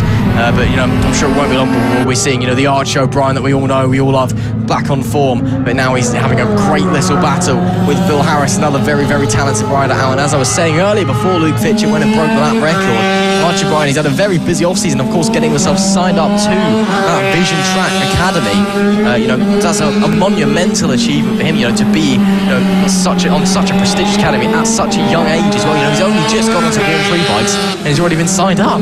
Yeah, Michael Abbott is doing a great job at Vision Track. He's spotting the greatest talents that we have here at FAB, and the objective is to get them to the top ranks of motorsport and motorcycle racing. It's great to see what he's doing with these younger riders. And so we go into the last lap now with Luke Fitchett still leading by 4.4 seconds. So the race is in his hands right now. He just needs to make it to the end and keep pushing. However, the battle for 3rd place is still not over, with Archie O'Brien wanting this podium position, as it will be a great achievement for him in only his 1st weekend in this class, with of course the iconic Spider-Man helmet. As Luke Fitchett makes his way out of the chicane, getting past lap traffic, the final lap bike, as he makes his way to the final corner. Luke Fitchett, the number 7 bike, rounds the final corner to take the race win. He'll be absolutely delighted with that. Well done, Luke Fitchett. What a result there, as Marco Holt comes across the line in 2nd place with 4.3 seconds back. But who's for 3rd? Bill Harris. Oh, it was like Archie O'Brien got 3rd. What a result there from Archie O'Brien with the iconic Spider-Man helmet. He'll be absolutely delighted with that. Well, looks like the finishing positions are are going to be exactly the same as they were in race 1 in every single position. Well, it's Luke Fitchett, Archo Prime times his overtake to the death and gets it on the line. But Luke Fitchett there with a phenomenal ride and a moon lap record, a 1:42.9, the first time ever that we've seen a Mini GP50 lap Lydd with a foot in the 42s. Unbelievable stuff from Luke Fitchett, a great ride, and absolutely deserved from Mr. Fitchett. That was brilliant stuff.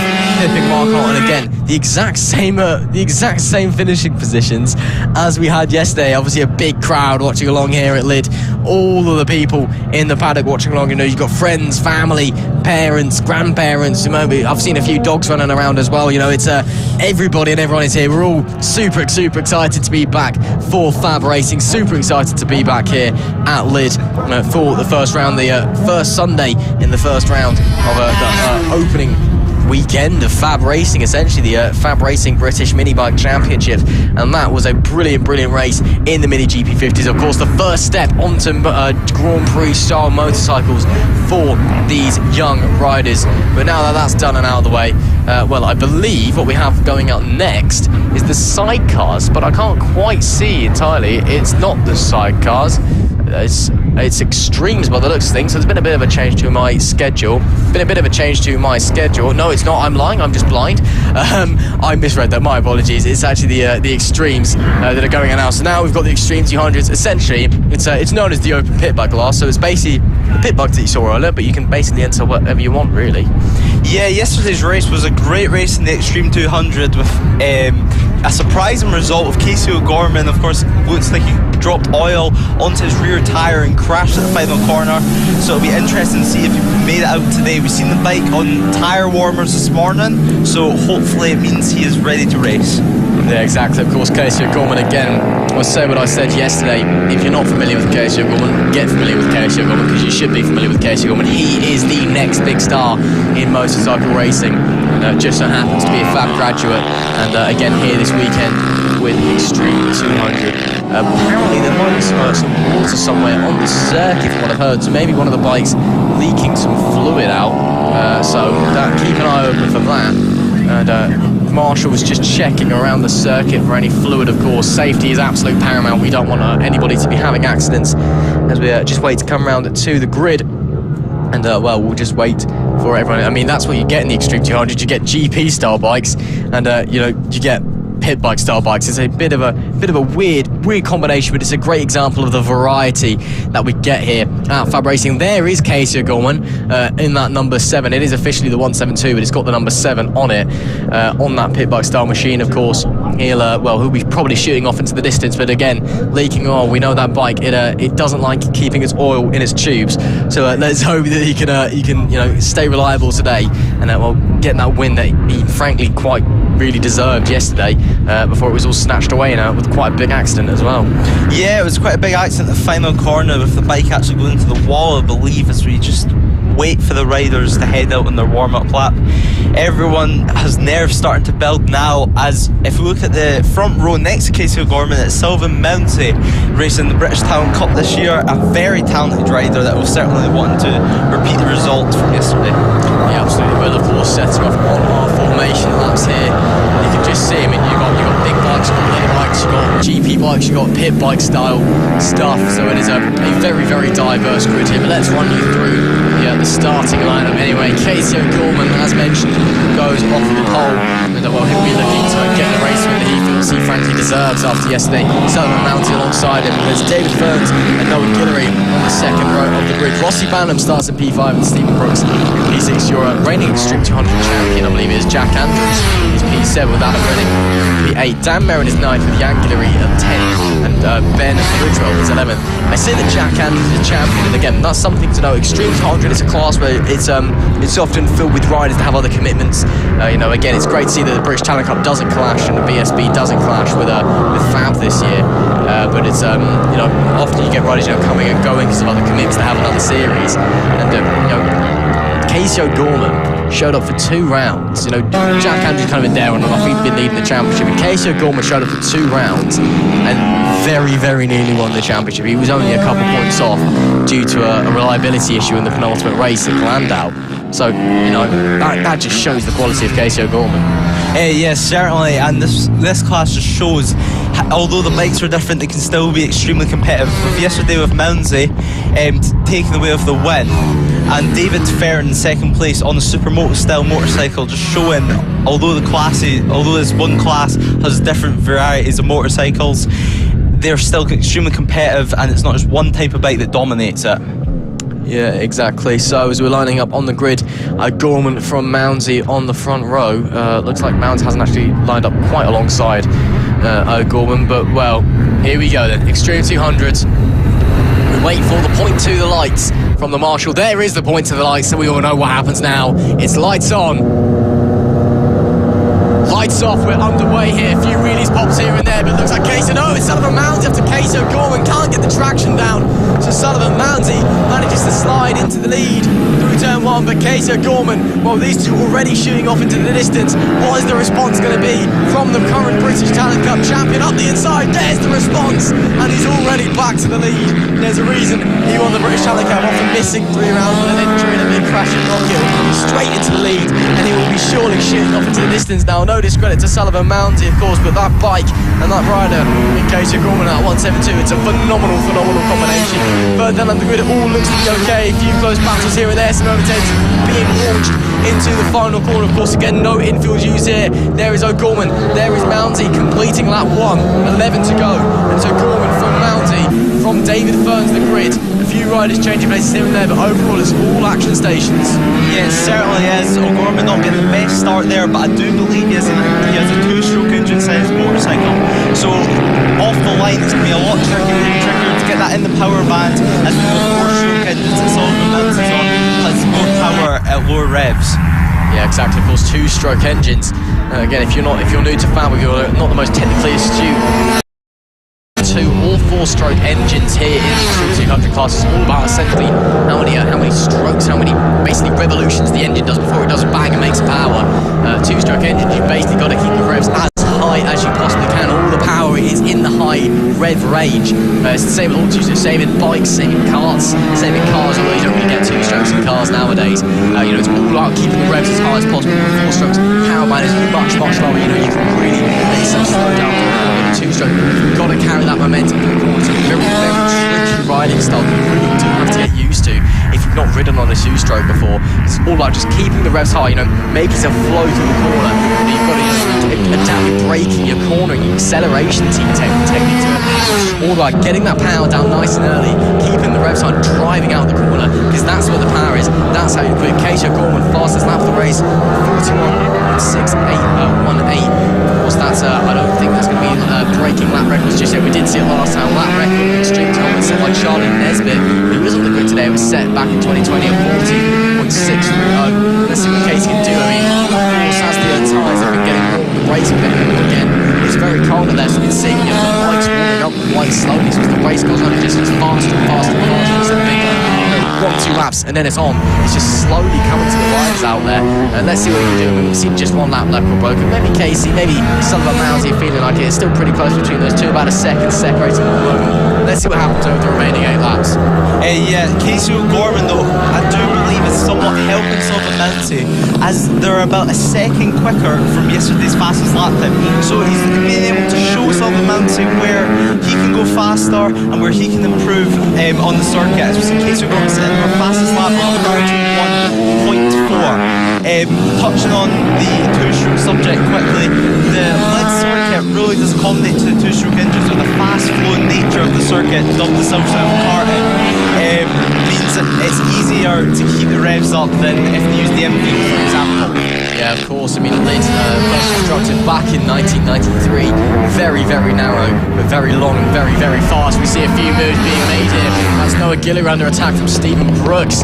Up the inside goes Brooks, and Lydd gets the move, and I believe further back as well. Jack Andrews and Charlie Nesbitt battling. I mean, there's a lot of bikes very, very close to get here, but yet Brooks up to P4. From Noah Gillier and further back as well. I believe that's Nesbitt on Jack Andrews. Try to have a look. But, well, as you said, yeah, it's a circuit that's very, very suited to 2-strokes. Lots of fast corners, lots of, high-speed sections. There's poking a wheel up the inside of Guillory. Oh, big coming together there. Rossi Banham, one of the riders down there, I believe. Yeah, it was. I think that was Rossi Banham going down. And I'm not quite sure who the other one was. I believe it might be Simon Huntingford. He's gone down. That was Charlie Nesbitt. So Charlie Nesbitt and Rossi Banham clutching his elbow, but they're both up on their feet. Big accident there. Of course, yellow flags out. Both seem to be walking. Both seem to be okay. Of course, safety is absolutely paramount here at FAB-Racing. It's the main priority. Of course, we want to have fun. Of course, we want to see close racing, but we also care for the riders. We want to make sure that they are absolutely okay. Rossi Banham just trying to fix up his bike a little bit, but it looks like they're both okay. But a big accident between the two of those two. Casey O'Gorman still leading their gaps now up to 3.2 seconds. Still lapping in the 41.4s. Although last time out was 41.6. And well, as they get going, once again, hopefully, a bit of an incident there. And that's a shame for Charlie Nesbitt, for Rossi Banham. Rossi Banham seems to be having a transponder issue because he's not showing up on the live timing, which is why he won't be on the timing screen on the left, unfortunately. That was him on the circuit, that wasn't going down. That is him still there trying to get his bike started again. So clearly having issues getting going. Yeah, he certainly is, with Casey O'Gorman still leading the way by 4.2 seconds now. So he's just going to take it home now, but of course with it being Casey O'Gorman, he's just going to play about, have fun, and push as hard as he can, it looks like. And the bike certainly looks great today. Yeah, it does indeed. No oil leaking to be anywhere to be found as he actually runs over the grass a bit there.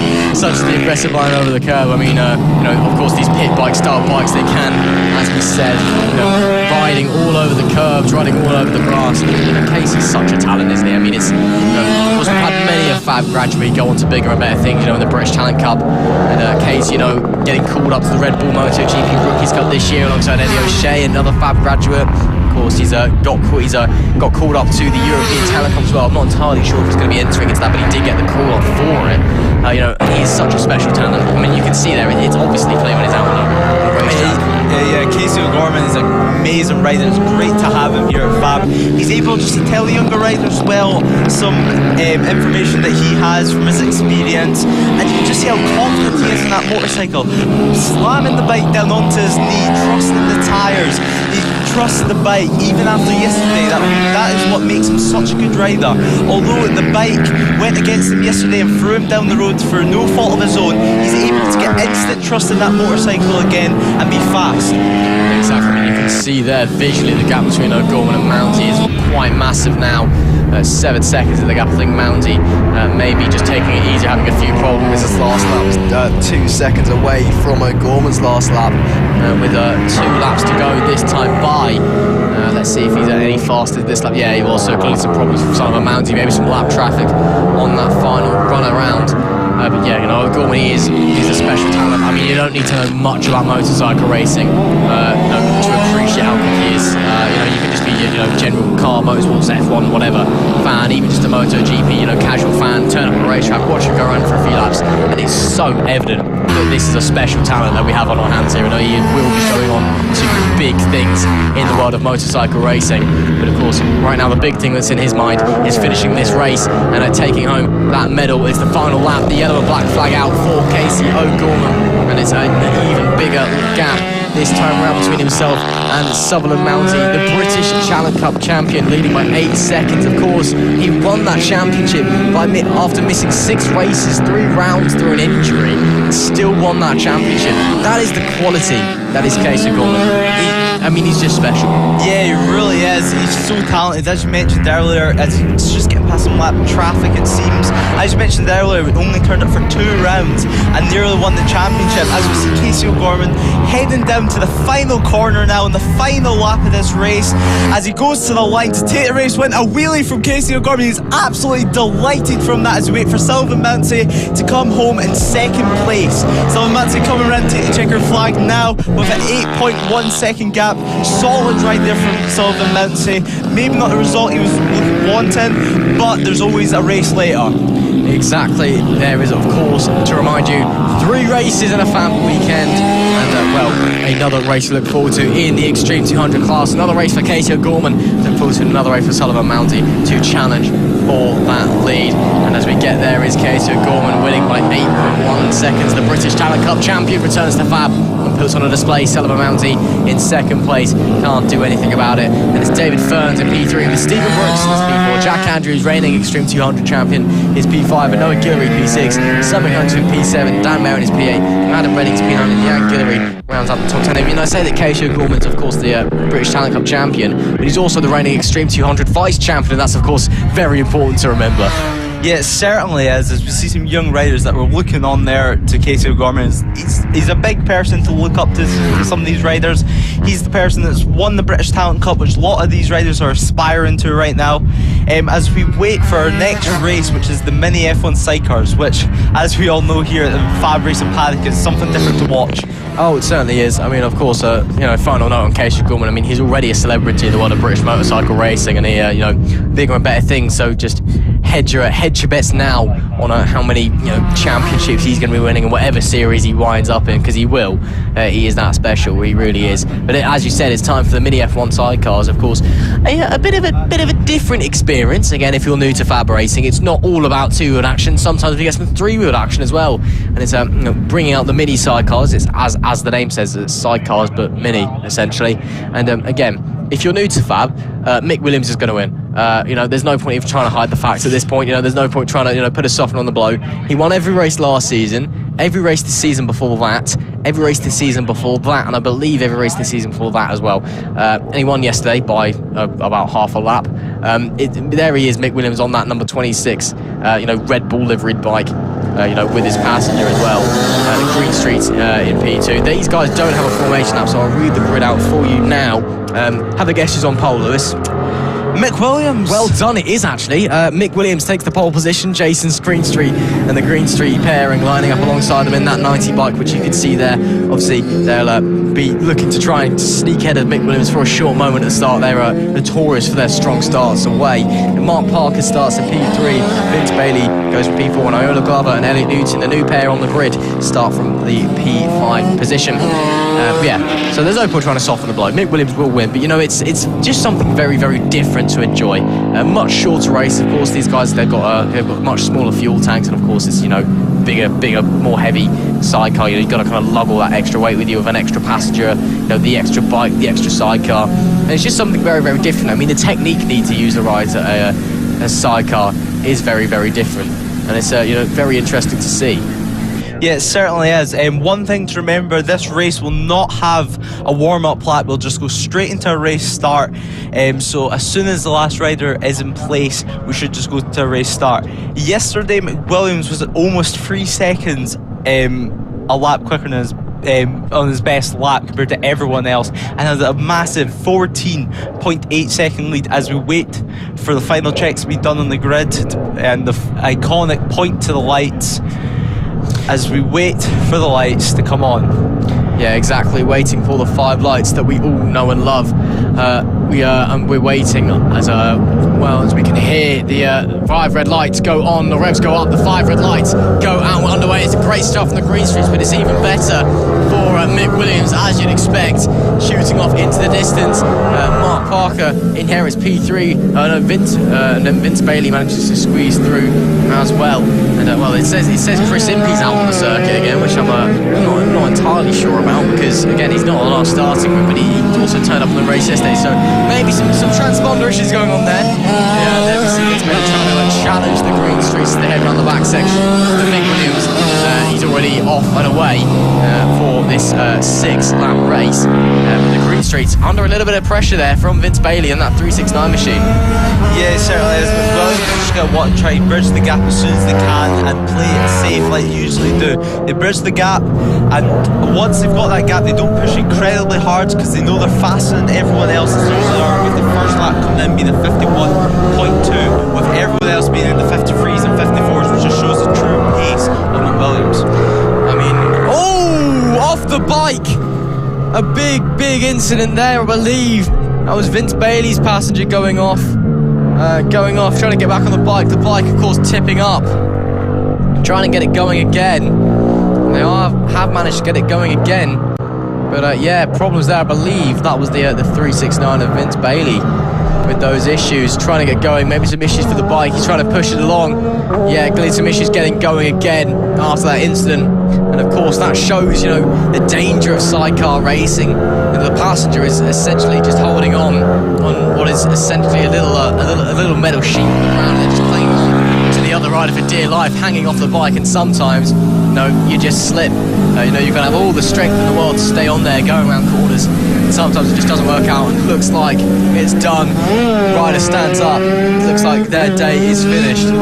As there we see the green streaks going past and lapping them. So it's not Vince Bailey. I apologise for that. I believe it may be Mark Parker who's having those problems.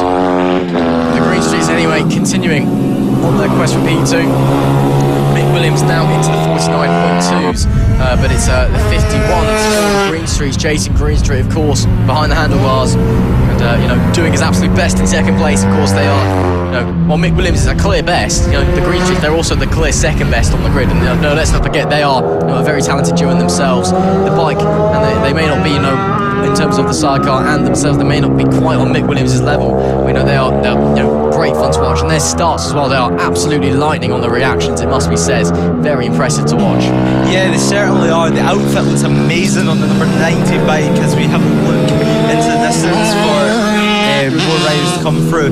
Mick Williams, as you said, set a 49th lap, which is an incredible lap from them with a 6.86 second lead. So they're going to want to keep that gap still and just make it to the end of the race like they've done plenty of times. They are no slouch. No one in this class, in fact, is a slouch. With only 4 bikes racing, it's still great to see mini sidecars out on track. They're so great to watch. 2 riders, 1 machine working together. It's great. It's a great example of teamwork, Ross. It really is. I mean, sidecars are kind of only really known for their, they pop up once a year at the TT, and then they kind of just disappear again into the ether, and no one else really cares. They're the niche within the niche, and then mini F1 sidecars is the niche within the niche within the niche. It is, really a very, very small part of the motorcycle racing world, but it's great fun anyway. It's the difference is they're nowhere near as fast as a sidecar prop. They're big engines, though they are rapid in a straight line.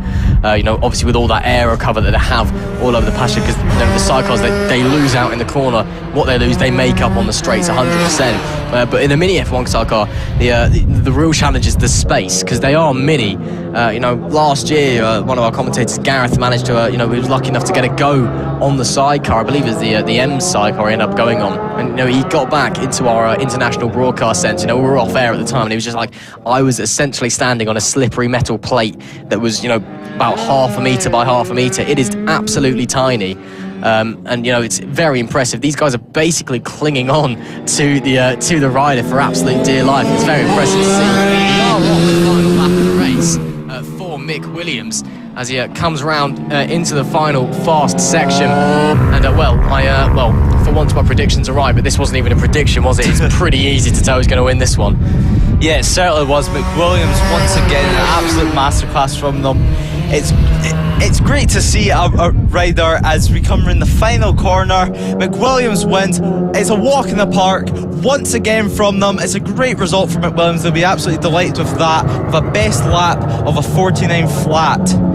Great lap there to end the race from Mick Williams. Jason Greenstreet and the Greenstreet pairing will come home in P2. Looks like it's going to be Vince Bailey coming in P3. It looks like Mark Parker actually managed to get himself moving. It does say that that's Chris Impey on the live timing. I think they're using Chris Impey's transponder. Chris Impey not out there today, but it is Mick Williams who apparently we don't know whose photo, but Mick Williams takes the win. This pair in the Green Streets come home in P2, and the bike of Vince Bailey comes home in P3, and Iona Glover and Elliot Luton brings it home in P4, and of course, unfortunately, Mark Parker. They did manage to get the bike going in the end, but they were 3 laps down in P5. That concludes the mini F1 sidecars, and now it's time for the main event. It's time for the LS2 Helmets Mini GP70 British Championship, the premier class here at FAB-Racing. And well, yesterday, a very tightly contested affair. Ronnie Harris ended up coming home with the victory. Henry McCartney in a close second, with Marco Holt not far behind either. This is, again, this series, this bit, I know I said earlier, the mini GP is kind of the way into the British Challenge Cup. This is essentially your application form to the British Challenge Cup, which if you perform well here, is not long before you'll be finding yourself, on a bigger stage. Yeah, it certainly is. This is the final step, usually, before the riders head to the British Talent Cup. They're extremely fast bikes, capable of up to 100 mph, which at the age that some of these kids are at, it's extremely fast for them. They're extremely fun to ride, and they bring on the riders a lot. As we've seen other championships, which they use different style of bikes, these mini GP70s make the riders properly learn the ropes of racing using the two-stroke engine, which really lets them learn to keep corner speed and their revs up.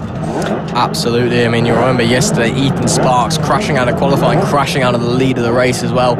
I know he's not been happy with his front forks so far this year. I know he's been struggling with them a bit, so maybe just unhappy on the bike, feeling a bit unsettled, especially in the high-speed corners with the essentially two identical incidents, same place on the circuit that he went off. Same type of incident, of course, he's back on the bike and, everything's all okay, but just do keep that in mind. He is unhappy with his front shots to go out on their sighting lap. He will be starting on the pole today, Ethan Sparks. He had set his best lap before he had his incident qualifying, but it's unfortunate that Sparks having those problems, but it's at the same time, it's got to be happy on the bike, haven't you?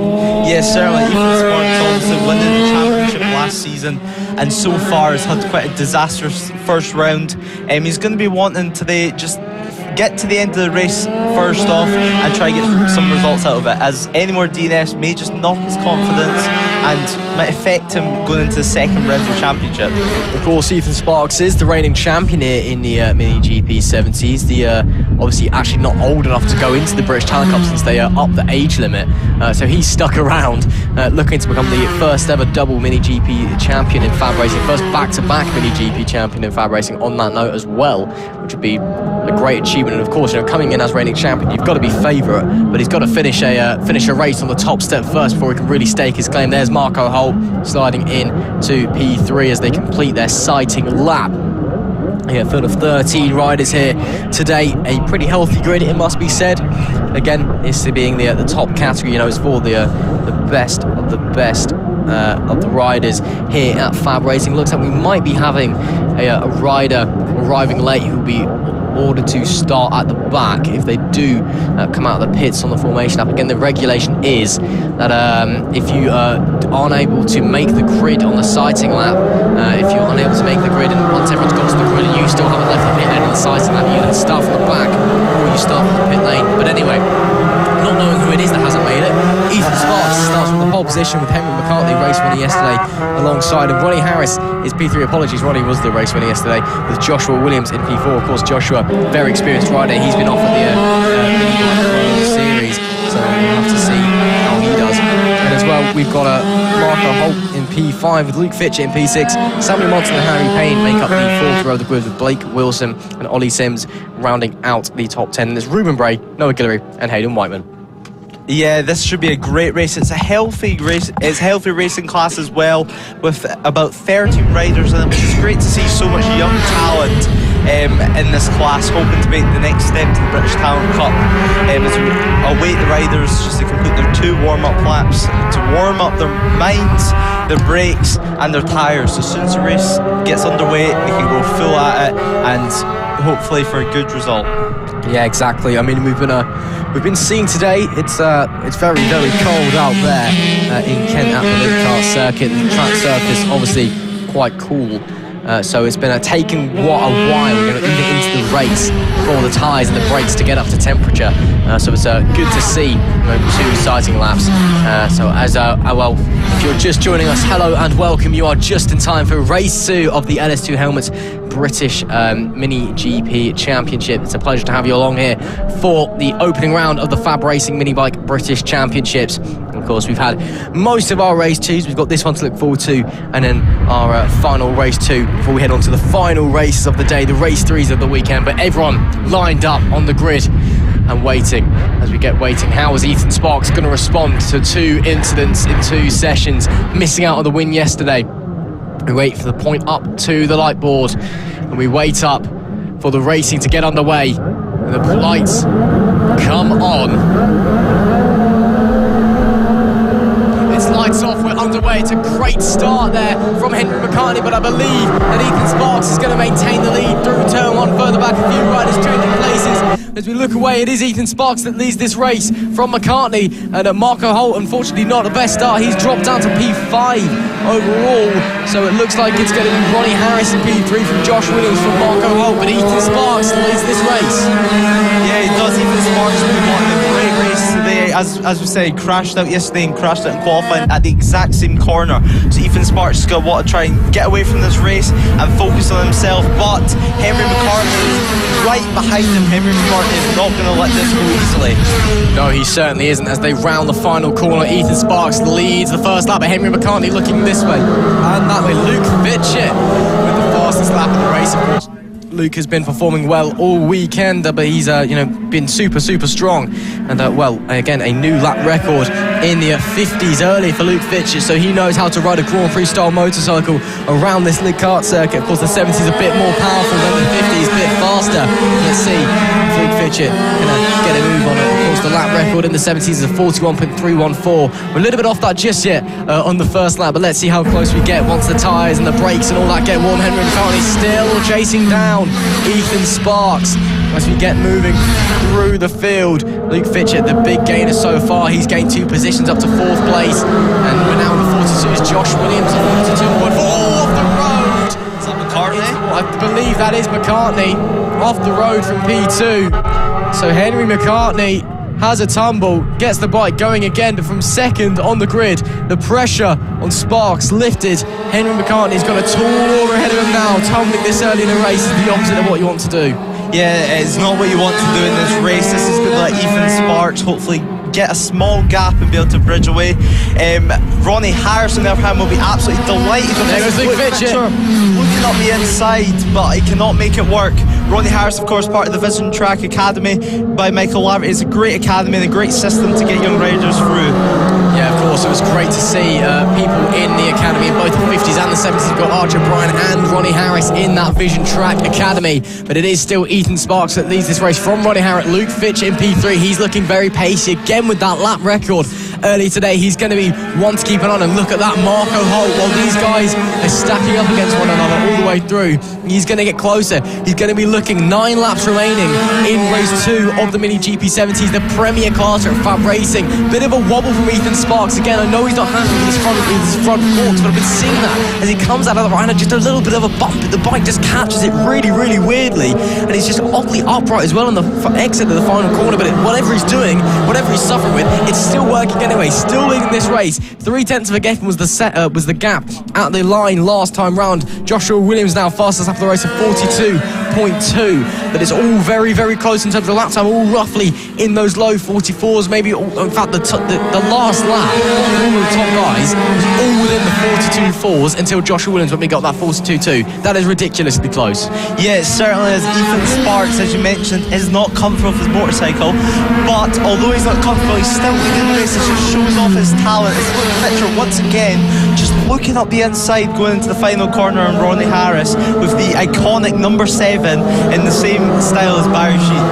He is indeed. It looks like to me that Luke Fitchett gets massive drive out of that right-hander, and then just isn't quite brave enough on the brakes yet. But that's smart. He's just waiting for the opportunity to appear.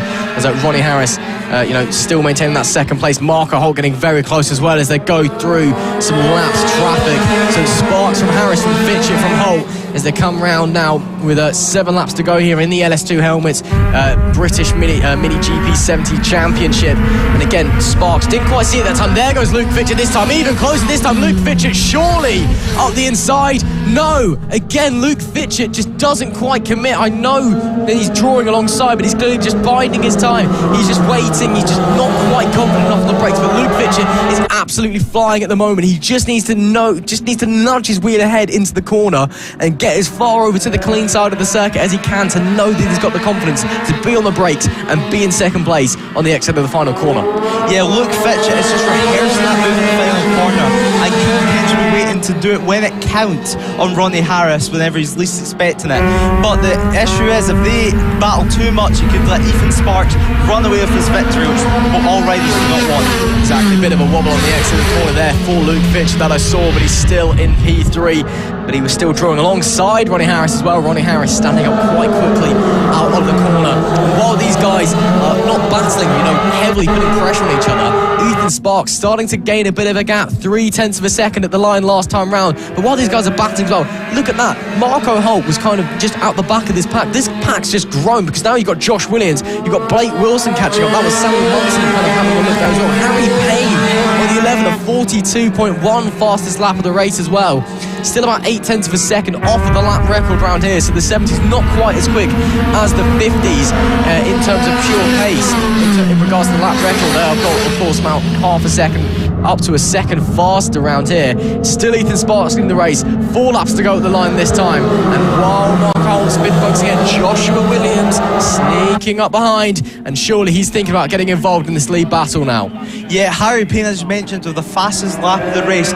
Although he's down in 8th, it just shows that all these riders are extremely fast in the Mini GP 70s. Yeah, exactly. A few wobbles out of the corners here and there. Looks like some bikes just haven't quite settled in yet, but most of them have warmed up and they're all racing, ready and raring to go. Sparks, Harris a little bit wide through the left-hander there, and that's going to open the door surely to Luke Fitchett.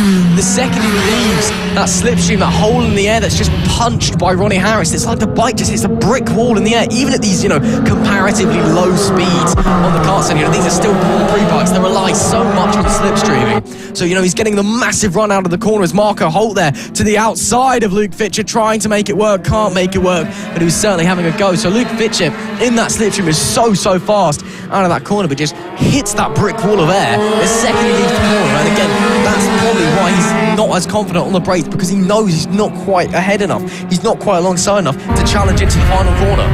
Yes, certainly, although all riders are staying about the same positions, there's a lot of action going on. Marco Holt also looking up the inside of Luke Fitchett, which may pile on the pressure with Luke Fitchett forcing him to have to hurry up this move on Ronnie Harris. Yeah, we'll just have to wait and see. Penultimate lap of the race here in race 2 of the LS2 Helmets Mini GP70 British Championship as we're heading through that opening chicane. Marco Holt still looking for Luke Fitchett, but cannot find the gap. Luke Fitchett putting his bike everywhere he needs to do to defend, and then it's just getting a run. And look at that, we've got 6, 7, 8 riders just in tandem. Just look at that, because while these lead guys have been battling, the guys behind have just caught up, and they're just all in a line. It's ridiculous. It certainly is. It's almost like a Moto 3 race, Ross. Harry Payne, the first rider into the 41s, with a 41.9 as we head on to the final lap of this race with the yellow and the black cross flag out. Final lap, Joshua Williams having a look at the inside of Marco Holt there into turn 1, but decided against it again. Like you said, Moto 3 race, this is all about the slipstream, really. Just everyone following each other in tandem. One more tour. Anybody going to maybe try and poke a wheel, have a lunge, try and get the slipstream down the straight? A little bit wide there for Luke Fitchett coming through. That hairpin's at the bottom of the circuit. One final section of racetrack, so there's going to be some lap traffic coming up as well through the left hand and maybe into the final corner. Ronnie Harris wide again. Does Luke Fitchett look? Luke Fitchett trying to draw on the outside. There goes Marco Holt as well. Luke Fitchett to the inside, maybe? No. It's going to be Ethan Sparks coming out of the final corner after 2 crashes in 2 sessions, 2 wins, but it is super close. Ronnie Harris just takes second place with Luke Fitchett, but 8 riders in a row were covered by less than 2 seconds. It was ridiculously close out there. Yeah, it certainly was. That was an amazing race for Ethan Sparks. He'll be absolutely delighted with that result. Although he's had quite a disappointing weekend till now, this win will fill him with confidence for race 3. It certainly will. A great victory there for Ethan Sparks, finally getting what he gets from that pole position. With Ronnie Harris and Luke Fitchett, it was very much again a cat and mouse, although in the end there was no overtake between them. It was a would they, won't they, the entire race long. very, very enjoyable to watch, and really a great display of just different tactics. And of course, when we get to race 3, it'll all go out the window. It's all guns blazing. Ethan Sparks there, reigning champion, winning by 0.2 of a second. His first victory this season in the second race. Ronnie Harris comes home in P2 with Luke Fitchett in P3. Marco Holt was 4th with Josh Williams 5. Blake Wilson with 6. Samuel Monson 7th. Harry Payne 8th. Ruben Bray 9th. And Noah Guillory rounding up the top 10. Unfortunately, Henry McCartney just missed out on that top 10 place after having a tumble early on lap 2, coming into turn 2, and off he went. And it did take quite a while getting back on the bike, getting moving again, so a big shame. But Ethan Sparks, a great victory there for him, but wow, that was super close. Go on for a couple more laps, and that race could have got very, very interesting. So that was race 2 of the LS2 Helmets Mini GP70 British Championship. And of course, as with everything else, you've got our race 3s to look forward to later. We've got one more race 2 to look forward to, Lewis, and it is, of course, our Moto team. Yeah, Moto team, of course. It's quite a confusing class for everyone watching, as the names on the screen is the team owner, not the rider that's on the bike. Of course. Now, as we're just waiting to get out of the way, so we're just waiting to get all clear, all the Mini GP70s out of the way, clear them all off the circuit, and all get ready. And well, I've been joined by a very special guest in the international broadcast facility here. I've been joined by the owner of the championship winning bike from last season, Jamie King. Jay, it's a pleasure to have you along here. Hello, how's it going? Yeah, going very well, thank you. Of course, you're not on the bike at the moment. No, it's we share the bike, so this is Sean now on it this time. So we'll see how he gets on in this one. Yeah, of course. Again, if you're new to FAB-Racing or need a little reminder, weren't you in yesterday? A bit confusing in Moto team. The name that comes up on the side of the screen that you'll see is whoever owns the bike. So as you just heard from Jay, it's sometimes not the same person on the bike as it says. So Sean's on the bike for Jamie King. There's a few people on and off the bike as we're just waiting to get out. Of course, 2 formation laps. This will be the final race 2 of the day. I believe we'll be having a break afterwards and then heading back out for your race 3s this afternoon. But yeah, it's a bit of a strange category, Jamie. And of course, you won the championship in it last year. Yep. But there was multitudes of different people on your bike. Of course, you're going to offer up rides on your Moto team bike through your YouTube channel, don't you? So it's a bit of a weird category, but it's good fun at the same time. It gives riders an opportunity to try something they often don't usually get onto. Yeah, definitely. They're basically apart from the open bikes, but the standard bikes are pretty much just a bike that you buy off eBay, Gumtree, Facebook, and just put some numbers on it and you go riding, put slick tyres on it and away you go. So it's very cheap racing. Yeah, it is, absolutely. Of course, 2 class here, the standard bikes, as Jay's just said, it's basically just whack a number on a bike and off you go. The open bike, it's a bit more of a racing bike, a bit more of a GP style bike. You can make modifications to it, different engines as well. But the standard bike, if you're listening and fancy having a go at FAB-Racing, you fancy getting involved, you can just rock up on basically something that you've just bought for a few quid off eBay, stick a number on it, grab a helmet, off you go. So it's a very cheap racing, but lots of fun. Very confusing to watch sometimes with all the different riders and the different names. Of course, Moto team, it's all about the team, it's about the bike, not about the rider. But it's it's great fun. Of course, we're just coming to the grid now. We'll head out on our 2 formation laps, and then we'll be of course getting going for our final race 2 of the day. And I mean, obviously, Jay, you lend out your bike a lot from your Pit Bike Sonic YouTube channel. So why don't you tell our audience a little bit about that? So sadly, we can't do that this year because they've banned pit bikes from the Moto team class now. You have to run 17-inch wheels, but I still have got my old pit bike. I've put a 140 engine back in it now, so that is available for rent now. Sadly, it's not free of charge. Oh. But if anyone wants to come have a go, there is a small fee, and you can come have a go on my pit bike 140. So well, there you go. Bit of advertising there. Yeah. But yeah, if you fancy having a go on Jay's pit bike 140, just have a look at his Pit Bike Sonic YouTube channel. He's uploading highlights from every weekend. A couple of good crash compilations on there as well from last season highlights and the like. So you can come and watch that and enter in a competition. Darren would have made it in from yesterday in his crash. Yeah, it was quite sizable, wasn't it? Yeah, that was a pretty big shunt. But off they go on their formation laps, and let me run you through the grid. It's Darren starting from the pole position on that 133 bike,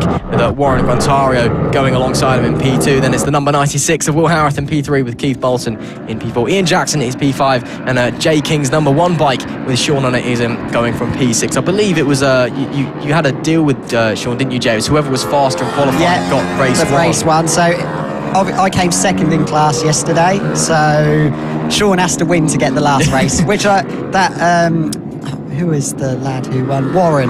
Yeah. He's very quick, so Sean's going to have to pull his finger out to get anywhere near Warren. Well, we'll just have to wait and see. Further along the grid, Jack Andrews starts in 7th with Phil Mapplebook in 8th, and it's the number 333 of Scott Jewett in 9th, and Linton De Viola rounds out the top 10. Then it's Philip Joyce with Ryan Button 11th and 12th, Vince Bailey's 13th, Charlie Ems 14th, Elliot Newton starts at 15th, Ian Baker is 16th, with Madison Martlew and Iona Glover rounding out the grid. But of course, it's about the team, not the bike, so it may well be that some of those names is not the rider that you're expecting on the bike as to go away on their second formation. I think this season it is only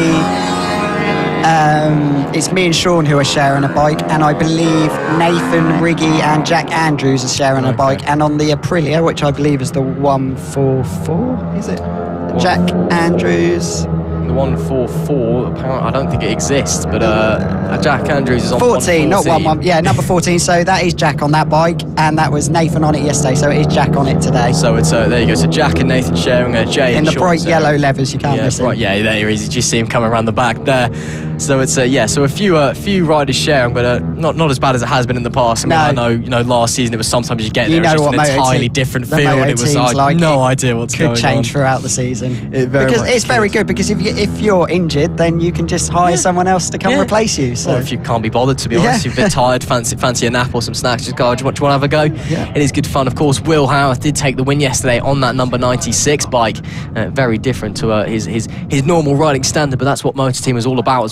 Some problems there. There's Elliot. Yeah, that's not made the warm-up laps. Elliot Newton having some problems there. I think he had an off yesterday's race as well. Yeah, didn't he? I believe he did. He managed to finish in P12 in race 1 yesterday, but he did have an off, and he's obviously having problems getting going. So it looks like we're going to get going without Elliot Newton, unfortunately, and we'll be pointing to the lights. That's the universal signal for get ready to go. Just as we get ready for the final race 2 this should be good. of the day. And yes, it absolutely will be good. I can guarantee you. Marshall just waiting for the final confirmation from race control that we can get going. Obviously, with that Elliot Newton bike, we're not entirely sure, but we should be going in a minute's notice. Anyway, there we go. Points to the lights. Start procedure. You know how it works. Red lights on. Lights off, we're underway here for the Moto Team Race 2. Great start from Darren Anderson on the 133, Warren Guantaro as well, away pretty well on that number 55. But all action station there is Will Howarth as well. Actually, it's Will Howarth who's moved up into P2 there. So Warren Guantaro struggling a bit away from the line. So Will Howarth, your race winner from yesterday. And Will Howarth having a look to the inside, poking a wheel, but unable to make a move. But already letting Darren Anderson know that he's there and ready to have a fight. There is Jay King's bike with Sean on it. He's lost a few places off the grid, so he's got some making up to do here. Already being the criticising team boss. I mean, again, whoever, if he wins this one, he's on for race 3. He's got a good start, so he's got all to do at the moment. Yeah, exactly. But that number 1 bike, of course, the Jamie King bike won the championship last season. So a bit of work to do there for Sean if he wants to be on for race 3. But I'm sure there's still plenty of time left. Finishing lap 1, Will Howarth leading. Warren Guantaro is in second now with Keith Bolton third, and Darren's looking to make up for yesterday's mistake, Darren. So he'll be trying to stay on the bike. Yeah, it looks like Will Howarth having a few. I believe he might be having a transponder issue because he's not showing up on our time. Well, he does race in 2 classes, so hopefully he's swapped his transponder over from his mini moto to his big bike. Maybe he's forgotten to put it in. But that is Will Howarth currently running in P2 on the track. But on our time screen it says that Warren Guantaro is just behind him, is running P2. It does say he's on there. It says Darren Anderson's not on there. That's why I'm getting confused. Darren Anderson's having a transponder issue. He also has 2 classes because he raced in the 140, so he may have forgotten as well. So it's very confusing. So we're saying that Will Howarth is leading. Will Howarth is second. It's Darren Anderson, who's supposedly in 14th at the moment. It looks like Phil Joyce is pulled over to the side. I can see looks like the yellow flag. Phil Joyce might be having problems out there. Some yellow flags waving. So close. Every lap he's looking at that move. Yeah, thinking about it, trying to have a go, but unable to make the move stick. But he's got a lot of pace, of course, winning race 1 yesterday as Will Howarth. So we know that bike is fast. We know what he can do on that bigger bike, but it's just, can he get past? Can he make that move stick on Darren Anderson? He's looking to the inside once again on the dirty side of the track, unable to go. Darren Anderson, of course, excellent at defending as he just puts his bike in all the right places, coming around the final corner, but still a long way to go in this Moto team race 2. But while they're fighting, Warren Guantario behind them, surely thinking you can waste each other's time. It's going to give me an opportunity to catch up and maybe I can challenge for the lead. Definitely. I think Will, it's more of when than if. So I think will eventually get past Darren. Darren is looking over his shoulder a lot, so he definitely knows he's there. Yeah, he definitely does. Heading through the fast back section and then onto that back stretch, getting some massive speeds down there on these Moto team bikes. And there is Darren tucking into the slipstream, going past some lap traffic, I believe. That might be, I'm not entirely sure, I think that might have been Vince Bailey there on the 369 bike as they now head back onto the front straight. Still Darren Anderson leading the way. Ignore your timing screen on the left hand side. He's very much Darren Anderson on that 133. It says he's in 12th. He's definitely leading with Will Howard following in P96 as they're heading now round through the middle section part of the track through the hairpin. And Guantario again sticking with that leading pair, just kind of sticking with them, maintaining his pace for the time being. He's doing a really good job because you think those two bikes ahead of him are open bikes and he's only on a standard bike, so yeah, exactly. He must be making it up in the corners a hell of a lot. Yeah, exactly. There goes Darren Anderson up the inside. Will Howarth even on Darren Anderson, unable to make the move. Anderson shuts the door, so Howarth has to maintain in second place. But as you mentioned, Jay, yeah, of course, two different classes. You've got the overall kind of results which we're seeing at the moment. You've got Anderson, Howarth, Guantario. But if we're talking classes, leading the open class, it's Anderson, Howarth, and then Keith Bolton in P3. He's currently running P4. And then in the standard class, it's Guantario leading with Jack Andrews second and Sean in your bike in P3. So we're on the podium again. Yeah, so at least making places back up. Again, although we do talk about the overall standings, it's very much the class standings that matters for the championship, for the overall kind of results. So it's always good to talk about the overall, but do keep in mind the different classes that we do have there in the Moto Team Championship. 6 laps to go this time by. Still Darren Anderson leading from Will Howarth. Guantario again behind, just looking, waiting, sticking with that leading 3. He's just set a fastest lap of the race of 45.468. The lap record rider of 43.083 set by Will Howarth, so a few seconds off the lap record just yet. There's slightly, because Will's old bike would have been on 12-inch wheels, so it would have been a lot easier back then. So with the new rules, you could almost make new lap records now. Yeah, you could almost, with the new rule changes. Well, maybe slowing the bikes down leads to better racing. Bigger wheels, it's harder to turn on the bigger wheels. So they're good lap times. What they're doing. It'd be a shame we can't see what Darren's lap time's doing. Yeah, well, I'm sure he's setting some good lap times nonetheless. He's just pulled away a little bit now, Darren. Just got about half a second on the boys now. Yeah, gap extending just a little bit. I'm not entirely They just got a back marker in the wrong place, these two. Yeah, that's not ideal. Of course, catching back markers, that's one thing you do have to negotiate in motorcycle racing. Very, very difficult to get past them. You just have to work. You just have to kind of line yourself up and not rush up to them, really. Yeah, of course. I mean, Jay, of course, you race in a multitude of series here at FAB. I mean, it's it must be very difficult when you're fighting for position. You're hard at work, and then suddenly you come up a slower bike. You just have to get around, and suddenly you can lose a whole load of time. This weekend, every single one has fell nicely for me, so I can't complain. Well, fingers crossed, of course. Fingers crossed. But it's still Darren Anderson leading the race on track. Will Howarth in second with Warren Guantario as he's still maintaining that lead. A few fights further back down the field as well. That is position. Jason Pugh on Keith Bolton's bike. So these battling for the final place on the open podium. Yeah, exactly. So that's fighting for P3 overall, also for P4 overall, fighting for P3 in class as is coming through. 4 laps left remaining. The final race 2 of the day here at round 1 of the FAB-Racing Minibike British Championships as we're going through. And we're just going through. There is the overall leader of Darren Anderson. Will looking up the inside again.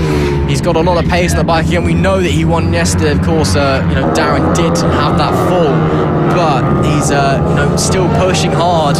Is Will Howard Darren Anderson's back on the timing now. He's back in first.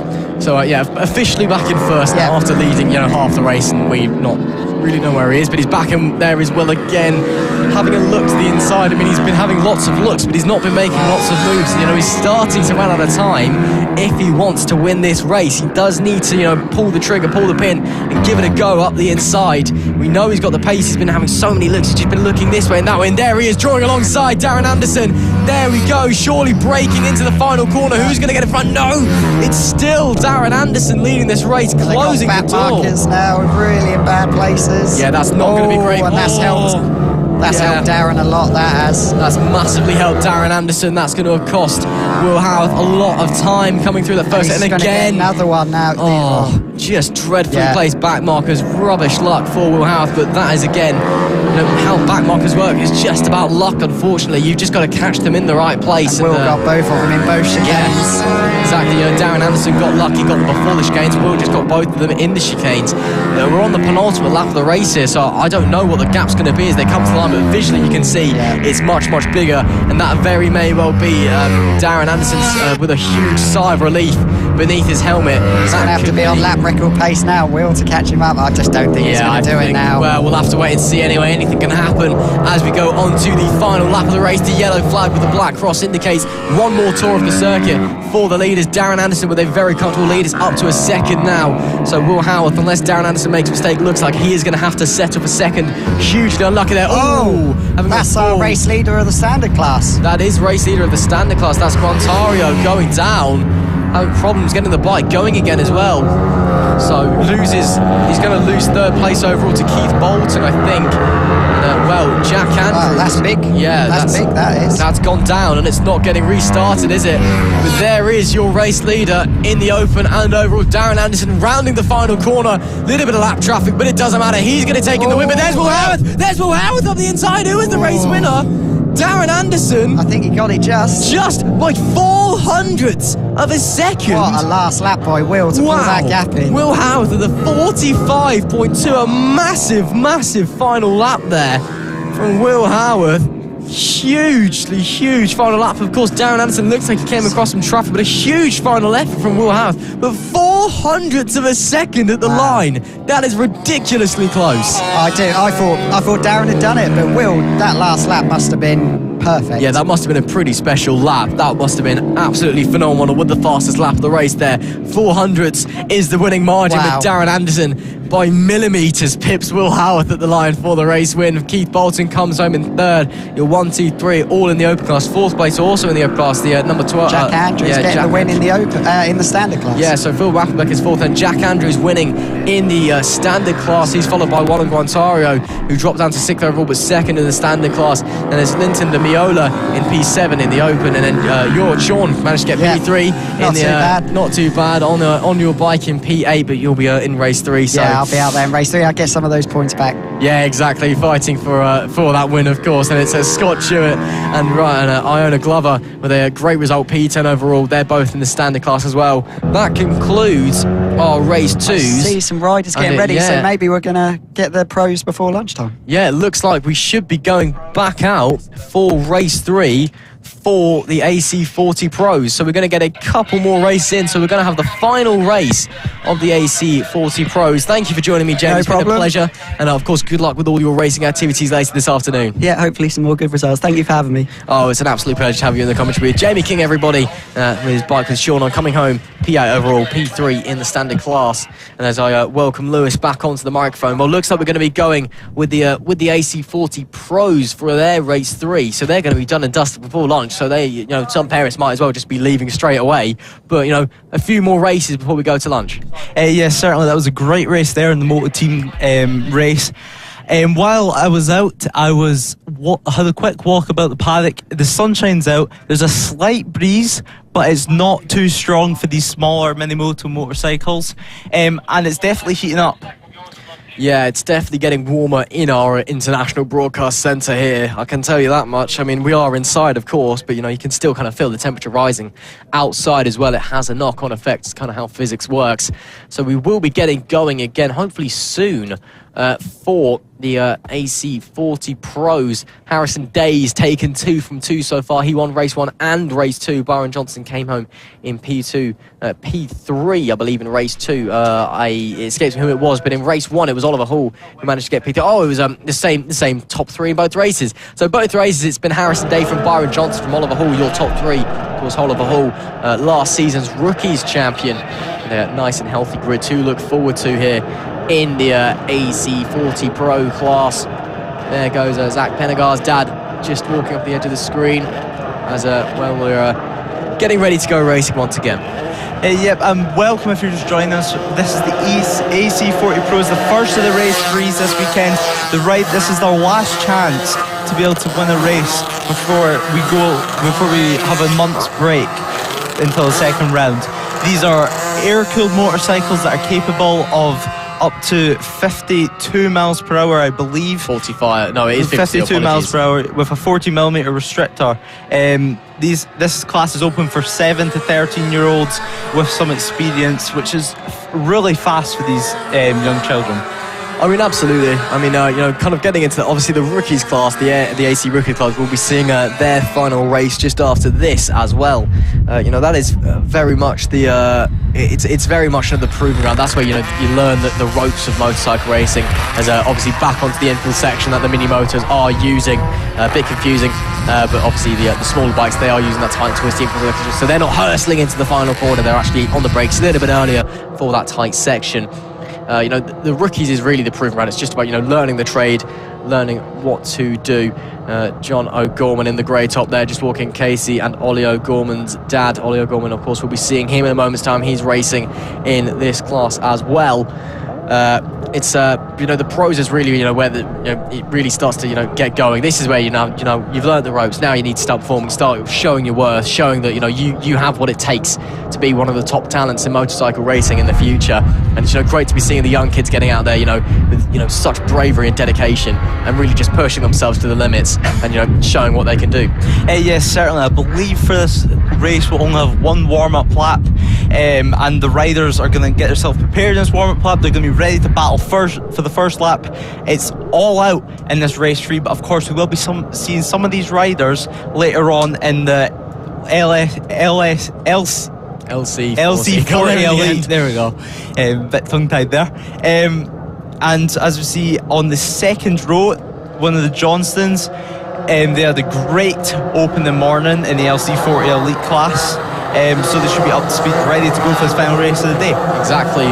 Byron Johnson starts P3. He was second on his air-cooled bike in the liquid cool class. So great stuff. But let's run through the grid anyway.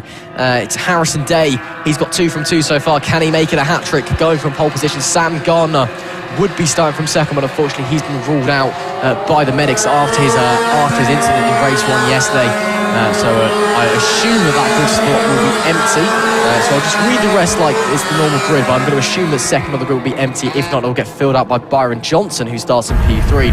Lewis Hall starts in P4 with Jensen Bish at P5. Oliver Hall, your rookies champion from last season, is P6. Chloe Gleason, the first female pole sitter in FAB-Racing history, goes from 7th on the grid with Lynn Lindqvist in 8th. There's Matthew Thomas and Beth Ashley rounding out the top 10. Ollie O'Gorman and Callum Maxwell 11th and 12th. Rex Austin is 13th with Dylan Torian in 14th. Bradley Curtine is 15th and Zach Pennegar is 16th, with George Ackerman and Chloe Saul rounding out the grid as they come in. Of course, only one formation lap this time round. You've already had 2. You can only get 1 this time. You can't be that greedy. Looks like Byron Johnson having some engine problems there, having to restart the bike, and Sam Gardner isn't there. I don't know. He is there. So Sam Gardner is starting this race. My apologies. He wasn't in the liquid cool race earlier on. But he is starting this one, so Sam Gardner back out there after his incident yesterday. So great to see he's back out there and getting ready to go. Yeah, Sam Gardner, what a great result today. Harrison Day will want to repeat his race wins and his pole position. He will leave this round feeling super confident, and it's going to be all out for this final race of the day. Sam Gardner, he's going to take up maybe a bit of time to build up his confidence, but I do believe he will be there.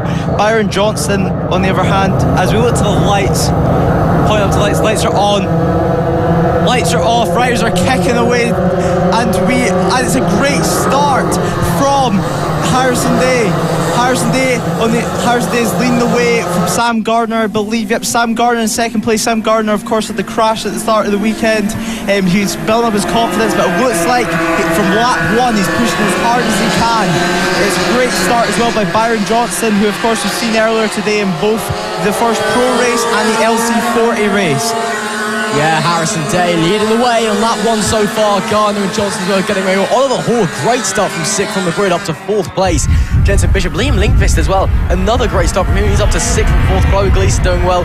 So a few riders getting some great starts here. A few riders maybe not starting as well as they would have liked to. As we come around to that infield section, it is still Harrison Day with that bright pink helmet. Very easy to recognise who he is that leads. And it looks like Byron Johnson's got past Sam Gardner coming into that infield. Yes, he has. So Byron Johnson, 2nd place as we finish that one. Sam Gardner goes to 3rd. Oliver Hall on the charge, as you'd expect from the rookies champion.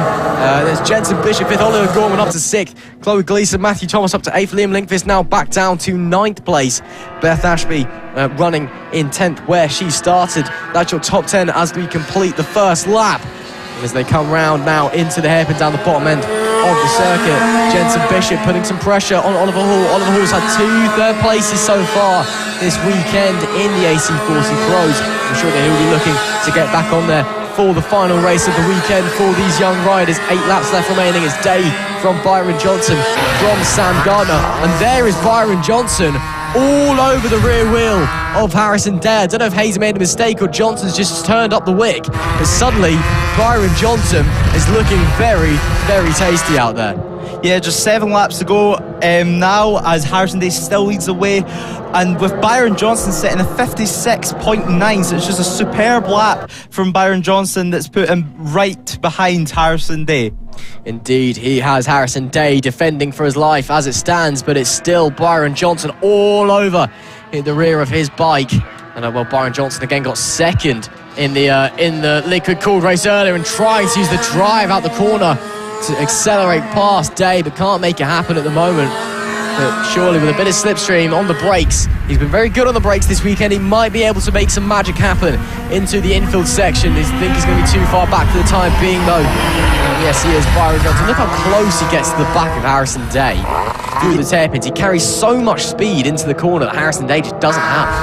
Yeah, Byron Johnson's definitely just trying to pile on the pressure of Harrison Day and wait for him to crack. Harrison Day, on the other hand, is trying just to get away. You can see them tucking in as much as possible on these small machines. It's so difficult to do, but Byron Johnson's still just behind Harrison Day. Harrison Day is making himself as wide as possible, trying to make sure that he cannot get past, but with only 6 laps to go, this is certainly going to be a race to watch.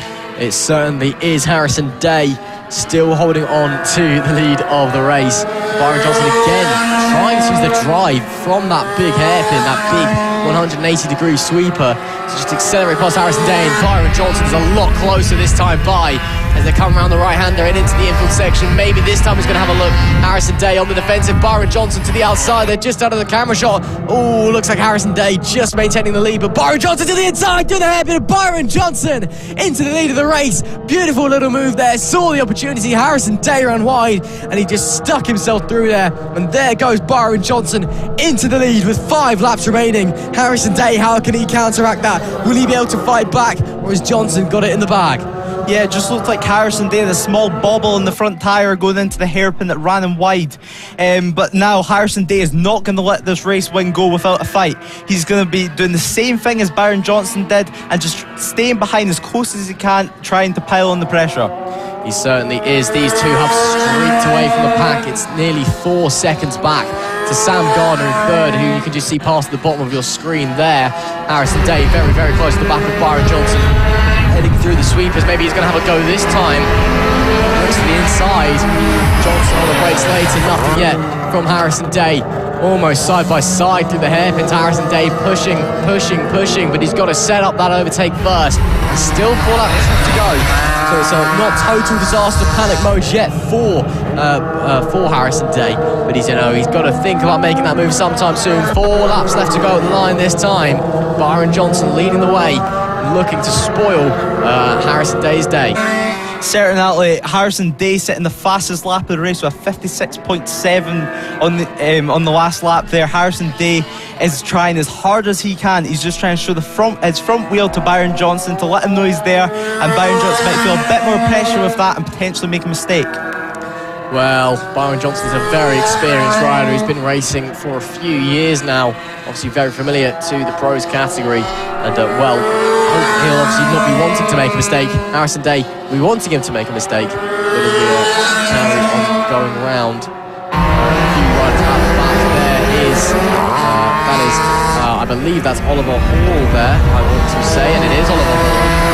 Keeping Jensen Bishop at bay for P4. Oliver Hall, he's been on the podium 2 races so far, the reigning FAB-Racing Rookies Cup champion from 2021, showing a good performance, putting on a good display. The LS2 helmet sponsored rider doing his absolute best out there, looking to try and get onto the podium, but he is a few seconds away from Sam Gardner in P3, so with 3 laps left to go, it might not be Oliver Hall on the 3rd step, but we'll just have to wait and see. Of course, anything can happen in motorsport, and it usually does, is the never-ending phrase that is quoted by absolutely everybody, and I've now quoted it and joined that niche as well, down the back stretch they go. Oliver Hall still keeping Oliver Gorman, actually, not Jensen Bishop, my mistake. So it's Oliver Gorman chasing Oliver Hall, not Jensen Bishop, my apologies. And well, as they come through now, and we've got some action further back as well. Riders here, there and everywhere.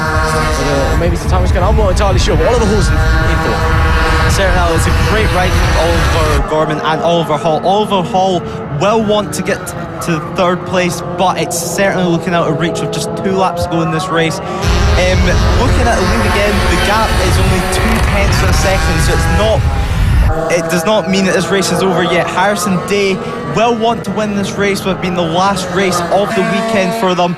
He's just looking everywhere. There's slightly different lines throughout the section of the track. Harrison Day looks to take a wider sweeping line through there as we head to the infield section. Oh, there goes Harrison Day looking to the inside but unable to make a move. Byron Johnson still holding on to that lead as they come around now, and they will be receiving that yellow flag with the black cross, the last lap flag, and everybody knows what that means. One more tour of the circuit for these rookies for the weekend, let alone the race, this being race 3, final lap of the race. Byron Johnson looking to spoil Harrison's day and prevent him from getting the hat-trick of victories, but he's still holding on to that lead. Harrison Day chasing him down, desperately trying to get back through, but it may not be 3 victories in a row, it may only be 2 from 3. Byron Johnson still holding on to that lead, and Harrison Day, traffic in possibly the worst place in the circuit. That's really not great. Yeah, it certainly isn't. Byron Johnson still leading the way on this final lap of the race with a 4/10 second of a gap last time at the line as they're heading for back markers now.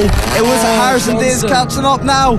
Byron Johnson, this is the last thing you want, but now Harrison Day looks like he got held up there in the final hairpin as we head round to the final section of the track. It looks like Byron Johnson still has his under his control as he comes through the final corner. The checkered flag is waiting for them. Oh, there goes Harrison Day! To the line. 0.2 of a second, and it's Byron Johnson. Super close. Byron Johnson manages to hold on from Harrison Day. It's not a hat-trick for Harrison Day. Sam Gardner crosses the line in P3, but it's Johnson from Day, from Gardner. Wow, that was close. Certainly was. Amazing ride from Sam Gardner, who ran his own race most of the time there. Considering what he's been for this weekend, it's amazing to see his pace and his bravery for getting back on that motorcycle. Yep, absolutely. There we see Byron Johnson victorious in the 3rd race, the final race of the weekend for the AC40 Pros. 0.2 of a second after that traffic. Harrison Day doesn't make it a hat-trick. He comes home in 2nd place. Sam Gardner, after that incident yesterday, great to see him back on the podium. Oliver Hall manages to come home in 4th, with Ollie O'Gorman in 5th place. Jensen Bishop drops out to 6th in the last few laps. Matthew Thomas is 7th, when Chloe Gleason is in 8th. Beth Ashby comes home in 9th, with Rex Austin rounding out the top 10 here. That is the final race of the season for the AC40 Pros. Apologies to any AC40 Pros, not the season, of the weekend rather, but apologies to any AC40 Pros fans. That's your time done, but do not be afraid because there's still plenty more fab action to bring you, including this one we do believe we have the AC40 rookies now, and there is a lot of riders out on that grid, as riders apparently taking tumbles on the in-lap as well. A lot of riders on the AC40 rookies grid, and again, this is the proving ground. The new riders, fresh to fab, fresh on bikes, to show what they can do from the get-go. Yeah, certainly. It's the class where the riders learn their trade, learn what it's like to race a bike, learn what it feels like to race with other people, and it really, really builds their confidence racing in this rookie class. And it's a great thing to have, rather than putting them in with a lot more experienced riders where potentially they might be sat up by them, with them being more aggressive. It really just gives them a safe environment to learn. Exactly, but someone who might be looking to learn and which be looking to streak into the distance is Taylor Tomlinson. Again, another rider with 2 race wins from 2, as he gets ready to start from the pole once again. Of course, thank you for tuning in. This is the opening round live from Ken of the FAB-Racing Mini Bike British Championship here at the Lydd kart circuit, and we are bringing you the first of the race 3s, the final races of the weekend that we've just seen for the AC40 pros. Now we're getting the final race for the AC40 rookies, of course. This is the one that all the riders are looking forward to. On paper, there's no difference to any of the other races, but it's race 3. It's the big event of the weekend. And this is the one that all the riders want to win. And when you look at the 23 rider strong grid for the AC40 rookies, there is a lot of talent, a lot of young, fresh talent out on that grid, a lot of riders and a lot of action and enjoyment to be had. Yeah, it certainly is. It's great to see so many new riders taking part in this championship, which will hopefully be the talents of the future. It's an exciting class. It's race 3. They have to go all out in this race. It's the final race of the weekend. Every single rider wants to win this race. They absolutely do. It's it's very, very important that these guys perform well. And of course, if you're watching along at home, be it on the FAB-Racing social medias or the Motorsport Radio social medias or website, you may be wondering if you've got a young child who's interested in getting involved in FAB-Racing. You can just head over to the FAB-Racing website. There's lots of information there to find out how you can start. Your young child can start a motorcycle racing career here with the FAB-Racing Rookies Cup. Riders as young as 6 out there on bikes that can hit 45 miles an hour on these AC40 bikes, powered by that Blaster RM10 engine with a 10mm exhaust restrictor for good measure. Only 45 miles an hour. It doesn't seem like much compared to the others, but for young riders, making their debut in motorcycle racing, that is it's more than enough. Yeah, it certainly is. It's a great class for people to learn. As we see them just heading out on their sighting lap now, where they're going to be getting their final preparations in before the start of the race. Exactly. Of course, only one formation lap for this time, so we're only simply doing one formation lap for the afternoon race 3s. Even though I believe it is actually technically still the morning. Actually, no, it's just gone past midday, so it is the afternoon. They'll be heading in, and then one formation lap, and then of course lights out, and that'll be it. The final race for these AC40 rookies. They can go home. I'm sure it's been tiring for many of them. Many of them, this is their first racing experience, full stop, on a motorcycle. I mean, even if they've been doing work over the winter, time on the bike, many of them have been doing time on the bike for, even younger than that, 4 or 5 years old. They'd have been, there's an accident on the sighting lap. That's the 127 that's gone down. That's not ideal. That's Daisy Polden, starting from 15th on the grid. I believe she's gone down. I'm not too sure. I believe it's Lucy Curtis that she's gone down with. Both seem to be okay. That's not what you want to typically be doing on a sighting lap. And I've also lost my train of thought of what I was about to say before. But we lights out. But young riders. Many of these riders will be out, from the age of 4, 5 on these bikes. But it's one thing, just lapping a circuit, learning how to ride a bike around a circuit, but it's another thing to be in a racing scenario. Yeah, it certainly is. It's getting used to people coming alongside you, being close to them, being comfortable to do overtakes. It's just having confidence in yourself, in the bike and in the tyres, which all comes with track time and experience. Certainly with the riders that had the small mishap on the warm-up lap, they now need to get their mind reset, almost forget about that, and now push that to the side and be ready for this race start. What were you feeling like before your first race, Lewis? I mean, I know you got started a lot older than these guys and girls out on track, but it must have been a really daunting experience, even for someone as old as you, really. Yeah, it certainly was. You're nervous, you're anxious of what's going to happen, and it's certainly a scary experience. But all riders, as time goes on, with more experience, they become more confident, they become faster, and it becomes more enjoyable. Exactly. Well, let's run you through the starting grid on this formation lap. It's Taylor Tomlinson that starts from pole position with Sebastian Gaslowski alongside him. Logan Cousins goes from P3 on the grid with Annabelle McCarthy in P4. Great qualifying for her. She's had some really strong results so far this weekend. Nicholas Dunwoody is in P5 with Preston Baker in P6 with Aidan Burlington and Archie Hooper making up row 4. Finley Bardell and Seth Hayward round out the top 10 with Taylor Hartley and Josh Perkins 11th and 12th. Kai Hawken is followed by Matthew Jennings, Daisy Polden and Max Johnson 15th and 16th. And then it's Peyton Richards and Jensen Ansell for Lucy Curtis and Kaylin Ratcliffe form the top 20. And they are followed by Danny Longhurst, Oliver Wilson and Jensen Cedras. So as we will get ready, a few bikes slow away from the grid on this formation lap. As we can see there, one of the riders down the back, I believe that might be Jensen Cedras, who starts from the back of the grid anyway. Just getting round on his sighting lap. It looks like he was slow away from the grid, so a few riders might be sitting there. Of course, if this was a top level series, it would be an absolute disaster for someone to be that slow away. With the cold tyres, cold brakes losing out. But with mini motos, very little tyres, very little brakes is not as crucial with the tyre temperature. It's much more about just learning the ropes really. Yeah, certainly that's all this class is, and it produces great talent. As you see, Oliver Hall in the last race getting 4th place came from this class and won the championship last year. So it just proves straight away, as soon as they go to another class, they can be up there at the front straight away. Absolutely, as we just wait for the last rider to come to the grid. Looks like they're all there. The marshal will point to the lights when she's ready. Leia gets ready, and now here we go, the final race of the AC40 Rookies Weekend. Lights on, lights off, we're underway here. Oh, it's not a great start from Logan Cousins in 3rd on the grid, but Taylor Tomlinson shoots away. Logan Cousins, unfortunately, didn't respond to the lights. That's not what he would have wanted, but he's going to have to get a tall order ahead of him now. Nicholas Dunwoody slides up into P3, Annabelle McCarthy up to P4. And as they get going, it's Taylor Tomlinson on that 77 leading from Gaslowski. And Taylor Tomlinson, another rider who could be making a hat-trick this weekend. Let's see if Sebastian Gaslowski can score his day. Yeah, certainly. Taylor Tomlinson got a great start.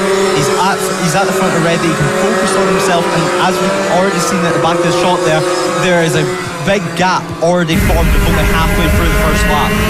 Absolutely. I mean, there we can see Tomlinson followed by Gaslowski, followed by Dunwoody in P3. Archie Hooper follows Annabelle McCarthy in P4 and 5. And as we get going, you can see there just all the engines bucking down, coming through that tight, twisty little section. It really isn't great. You want to be keeping your revs as high as possible.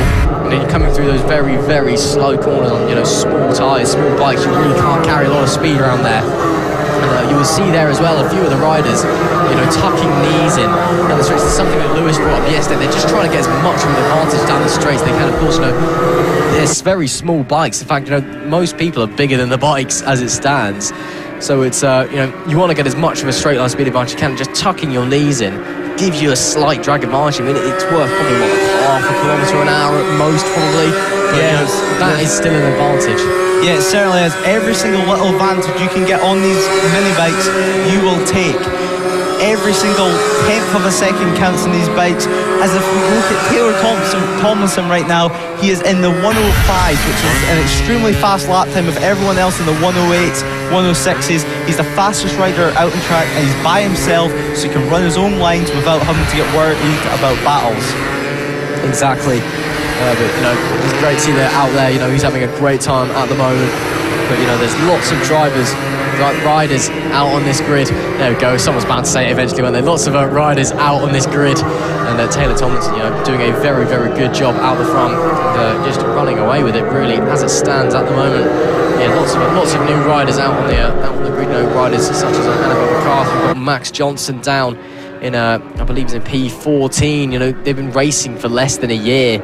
all these riders they've come along. Max Johnson, he's come down from Leeds. I know you've come from Scotland, but for these young riders, that is a big long journey. You're big enough and likely enough to handle yourself. But for someone as young as 6, 7, 8, that's a long way to come for a race. Yeah, it certainly is. It's a new experience for all the riders. Some of them being, as you said, their first ever motorcycle race. So being all the way down here in Kent, it's a big thing for them to do, but it's certainly an experience that's going to teach them a lot.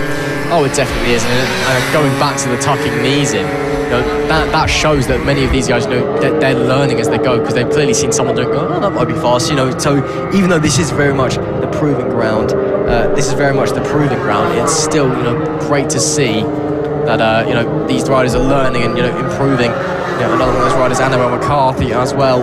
one of the older riders on this rookies grid, 11 years old. She's been racing for a few years. She came 10th overall last year as well, so she'll be looking for a strong season this year.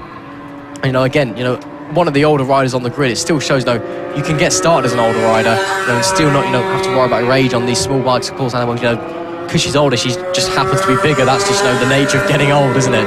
Actually, as you said, getting overtaken by Cousins there, but Anna McCarthy fighting for 4th place. Cousins to the inside, trying to make the move, and sweeps past Annabelle McCarthy. A lovely little move there by Logan Cousins. Anna McCarthy, not sure how she's going to be able to fight back from that one, because she's lost a bit of time. It was a very nice overtake. But yeah, she's one of the older riders on the grid. But it still shows you can get started at any age, really. Still give it a go and still be quite successful. Yes, certainly. Annabelle McCarthy is a great example of that. She's only been racing for 3 or 4 years now, and she's at the front of this class, which just proves even if you're a bit older, you can still compete at the front on these mini motos. Absolutely. Annabelle's also apparently the associate rider of True Heroes Racing over in the Ducati Tri-Option class at BSB. So, making big strides for someone, who's only been doing FAB for a few years, finishing 10th last year. So it's great to see. And again, great to see another female rider up there doing well. Of course, it's a big push at the moment to get more female riders into motorsport, more drivers, riders, personnel just into motorsport in general. It was such a male-dominated sport, and it's great to see, females out there giving it a go here at FAB-Racing, and getting out there and getting good results as well. 4 laps to go here then in race 3 of the AC40 rookies. Taylor Tomlinson's got a 6-second gap out the front. Gaslowski, though, not so comfortable. Nicholas Dunwoody, as you can see, is only 3/10 behind, and even as Dunwoody goes deep into the hairpins, it's still very, very close in this battle for second. Certainly, Tomlinson will be absolutely delighted so far with just 3 laps to go. He's now in the 103s, which is an incredible lap time. It's very close to his personal best lap time in this race, which is the best lap of the race, showing that he's comfortable on this bike and he consistently can run at high pace. Exactly. 3 laps to go. And it's good to see that Dunwoody, putting the pressure on Gaslowski, having a look to the outside of Gaslowski. That would have been very brave. Overtakes around the outside, not really that possible in a mini moto unless you can pull off something truly special. Dunwoody, he was thinking about giving it a go now, and then he was thinking about poking a nose inside. Logan Cousins, meanwhile, after really a less than ideal start, he obviously just wasn't quite ready for the lights. Real shame for him, but he's been fighting his way back through. He's ridden an awesome race, and now he's up to P4, and I think I've just seen him there sliding around the outside. I talked about how it had to be special. Doesn't quite make it, but he's all over the back of Nicholas Dunwoody. Surely, as Dunwoody runs wide again into that hairpin, Logan Cousins slides through up to P3. That was pretty easy for Logan Cousins, and now he sets his sights on Sebastian Gaslowski. Yeah, he certainly does. We see some back markers potentially coming into play here with Gaslowski just coming across the line now to start his final couple of laps with just 2 laps to go in this race. He's going to want to keep this second position with a small gap back to Cousins and only 5/10 of a second back, so he just needs to stay calm, stay consistent, and try to pull off the second place. Exactly. Cousins finished 4th in the first race. Let's see if he can slide onto the podium one better than, he's already on the podium. Let's see if he can go even better and get past Gaslowski. He's finished 2nd in both the races so far. Of course, this being the last race of the AC40 Rookies weekend, the starts of the race 3. We are, of course, FAB-Racing. It can't go on forever, unfortunately. But there is your leader anyway, Taylor Tomlinson on the 77, who is, he's got an 8.5 second gap back to Gaslowski. It is a pretty healthy lead, and he looks very, very comfortable at the front there, just cruising around, enjoying life, enjoying his time. and he will get the last lap flag this time, the yellow flag with the black stripe. One more tour of Lydd Kart Circuit for Taylor Tomlinson, and then he will have achieved the hat-trick. 3 wins on the bounce. It was done last season in many a championship. I'm not sure it was done in the first round in the rookies. It was actually, apologies, Oliver Hall did do it in the first round. So Taylor Tomlinson trying to replicate the reigning champion, who's obviously moved up to the pros. And obviously it's a very firm statement of what Taylor Tomlinson wants to achieve this year. Yeah, it's a great way to start your year if you can just last this half a lap to get 3 wins out of 3. It's a great way to start your year. This race has really shown his confidence and his maturity, getting past his lap traffic, being able to keep a cool head, even though he's leading, as he heads into the infield section for the final time with some lap traffic ahead of him. That will not bother him. He is mature rookie. You wouldn't think he's a rookie watching him right now as he's getting around the lap traffic to head round to the final corner on the final lap in the final race of in the first round of the championship, as he takes the checkered flag to win 3 races out of 3. That is a great result for Tomlinson. He'll be absolutely delighted. Yeah, the crowd going wild there, some clapping and cheering in the background. Taylor Tomlinson, a great result. It's a hat-trick, 3 from 3. Gaslowski brings it home in second. Dunwoody actually got past Cousins on the final lap, so Cousins falling back off the podium. But there we go. There is said crowd. Big turnout this weekend, of course, the first round of the FAB-Racing Minibike British Championship here at Lydd Kart Circuit. Everyone and anyone is here. You've got family, friends. Everyone is watching all the races. It's just so good to be back. Obviously we were all buzzing, here in the commentary booth. The whole paddock is really just a great atmosphere around. As we can see, there we go. There you can see a massive grid for the rookies, which is great to see. Just a massive turnout. Taylor Tomlinson there winning 8.5 seconds was the gap back to Gaslowski in P2. Nicholas Dunwoody rounds out the podium. Logan Cousins unfortunately missing out in P4. Annabelle McCarthy managed to hold on to P5 with Preston Baker in P6. Aidan Burton was in 7th with Archie Hooper in P8, and then Tyler Hartley and Finley Bardell rounding out the top 10. And that, I believe, is the final race of the morning sessions before we have our lunch break here at the circuit. So we'll have to wait and see what's going on. But I believe that is the last race that we have of the morning. And so we'll be back in 1:45. So that, I can confirm, was the last race of the morning. So that's 2 of the race 3s done and dusted, Lewis. So we unfortunately, that brings an end to the AC40 pros and rookies for their weekend. But, it's been enjoyable to watch. Yeah, it certainly has. It's been an amazing morning. We've seen some great races, some highlights of the weekend, in fact, especially in the Pit Bike 140 race. We've had some incredible racing, we've seen some incredible talents, and we still have multiple races after lunch for the final races after lunch to round off the weekend. Exactly. Of course, we've had our race 1s, we've had our race 2s, and 2 race 3s. Now it's time for the rest of them. Of course, we'll be finishing off the mini motos and then on to the big boys. The senior mini motos will be the first race back. So don't go anywhere, wherever you're watching, on Twitter, Facebook, whatever it may be. Keep liking, keep sharing the FAB-Racing and Motorsport Radio streams, and we'll be back shortly to bring you the rest of today's action. Let's go! The official BSB Partner Series. This is FAB-Racing. Yeah.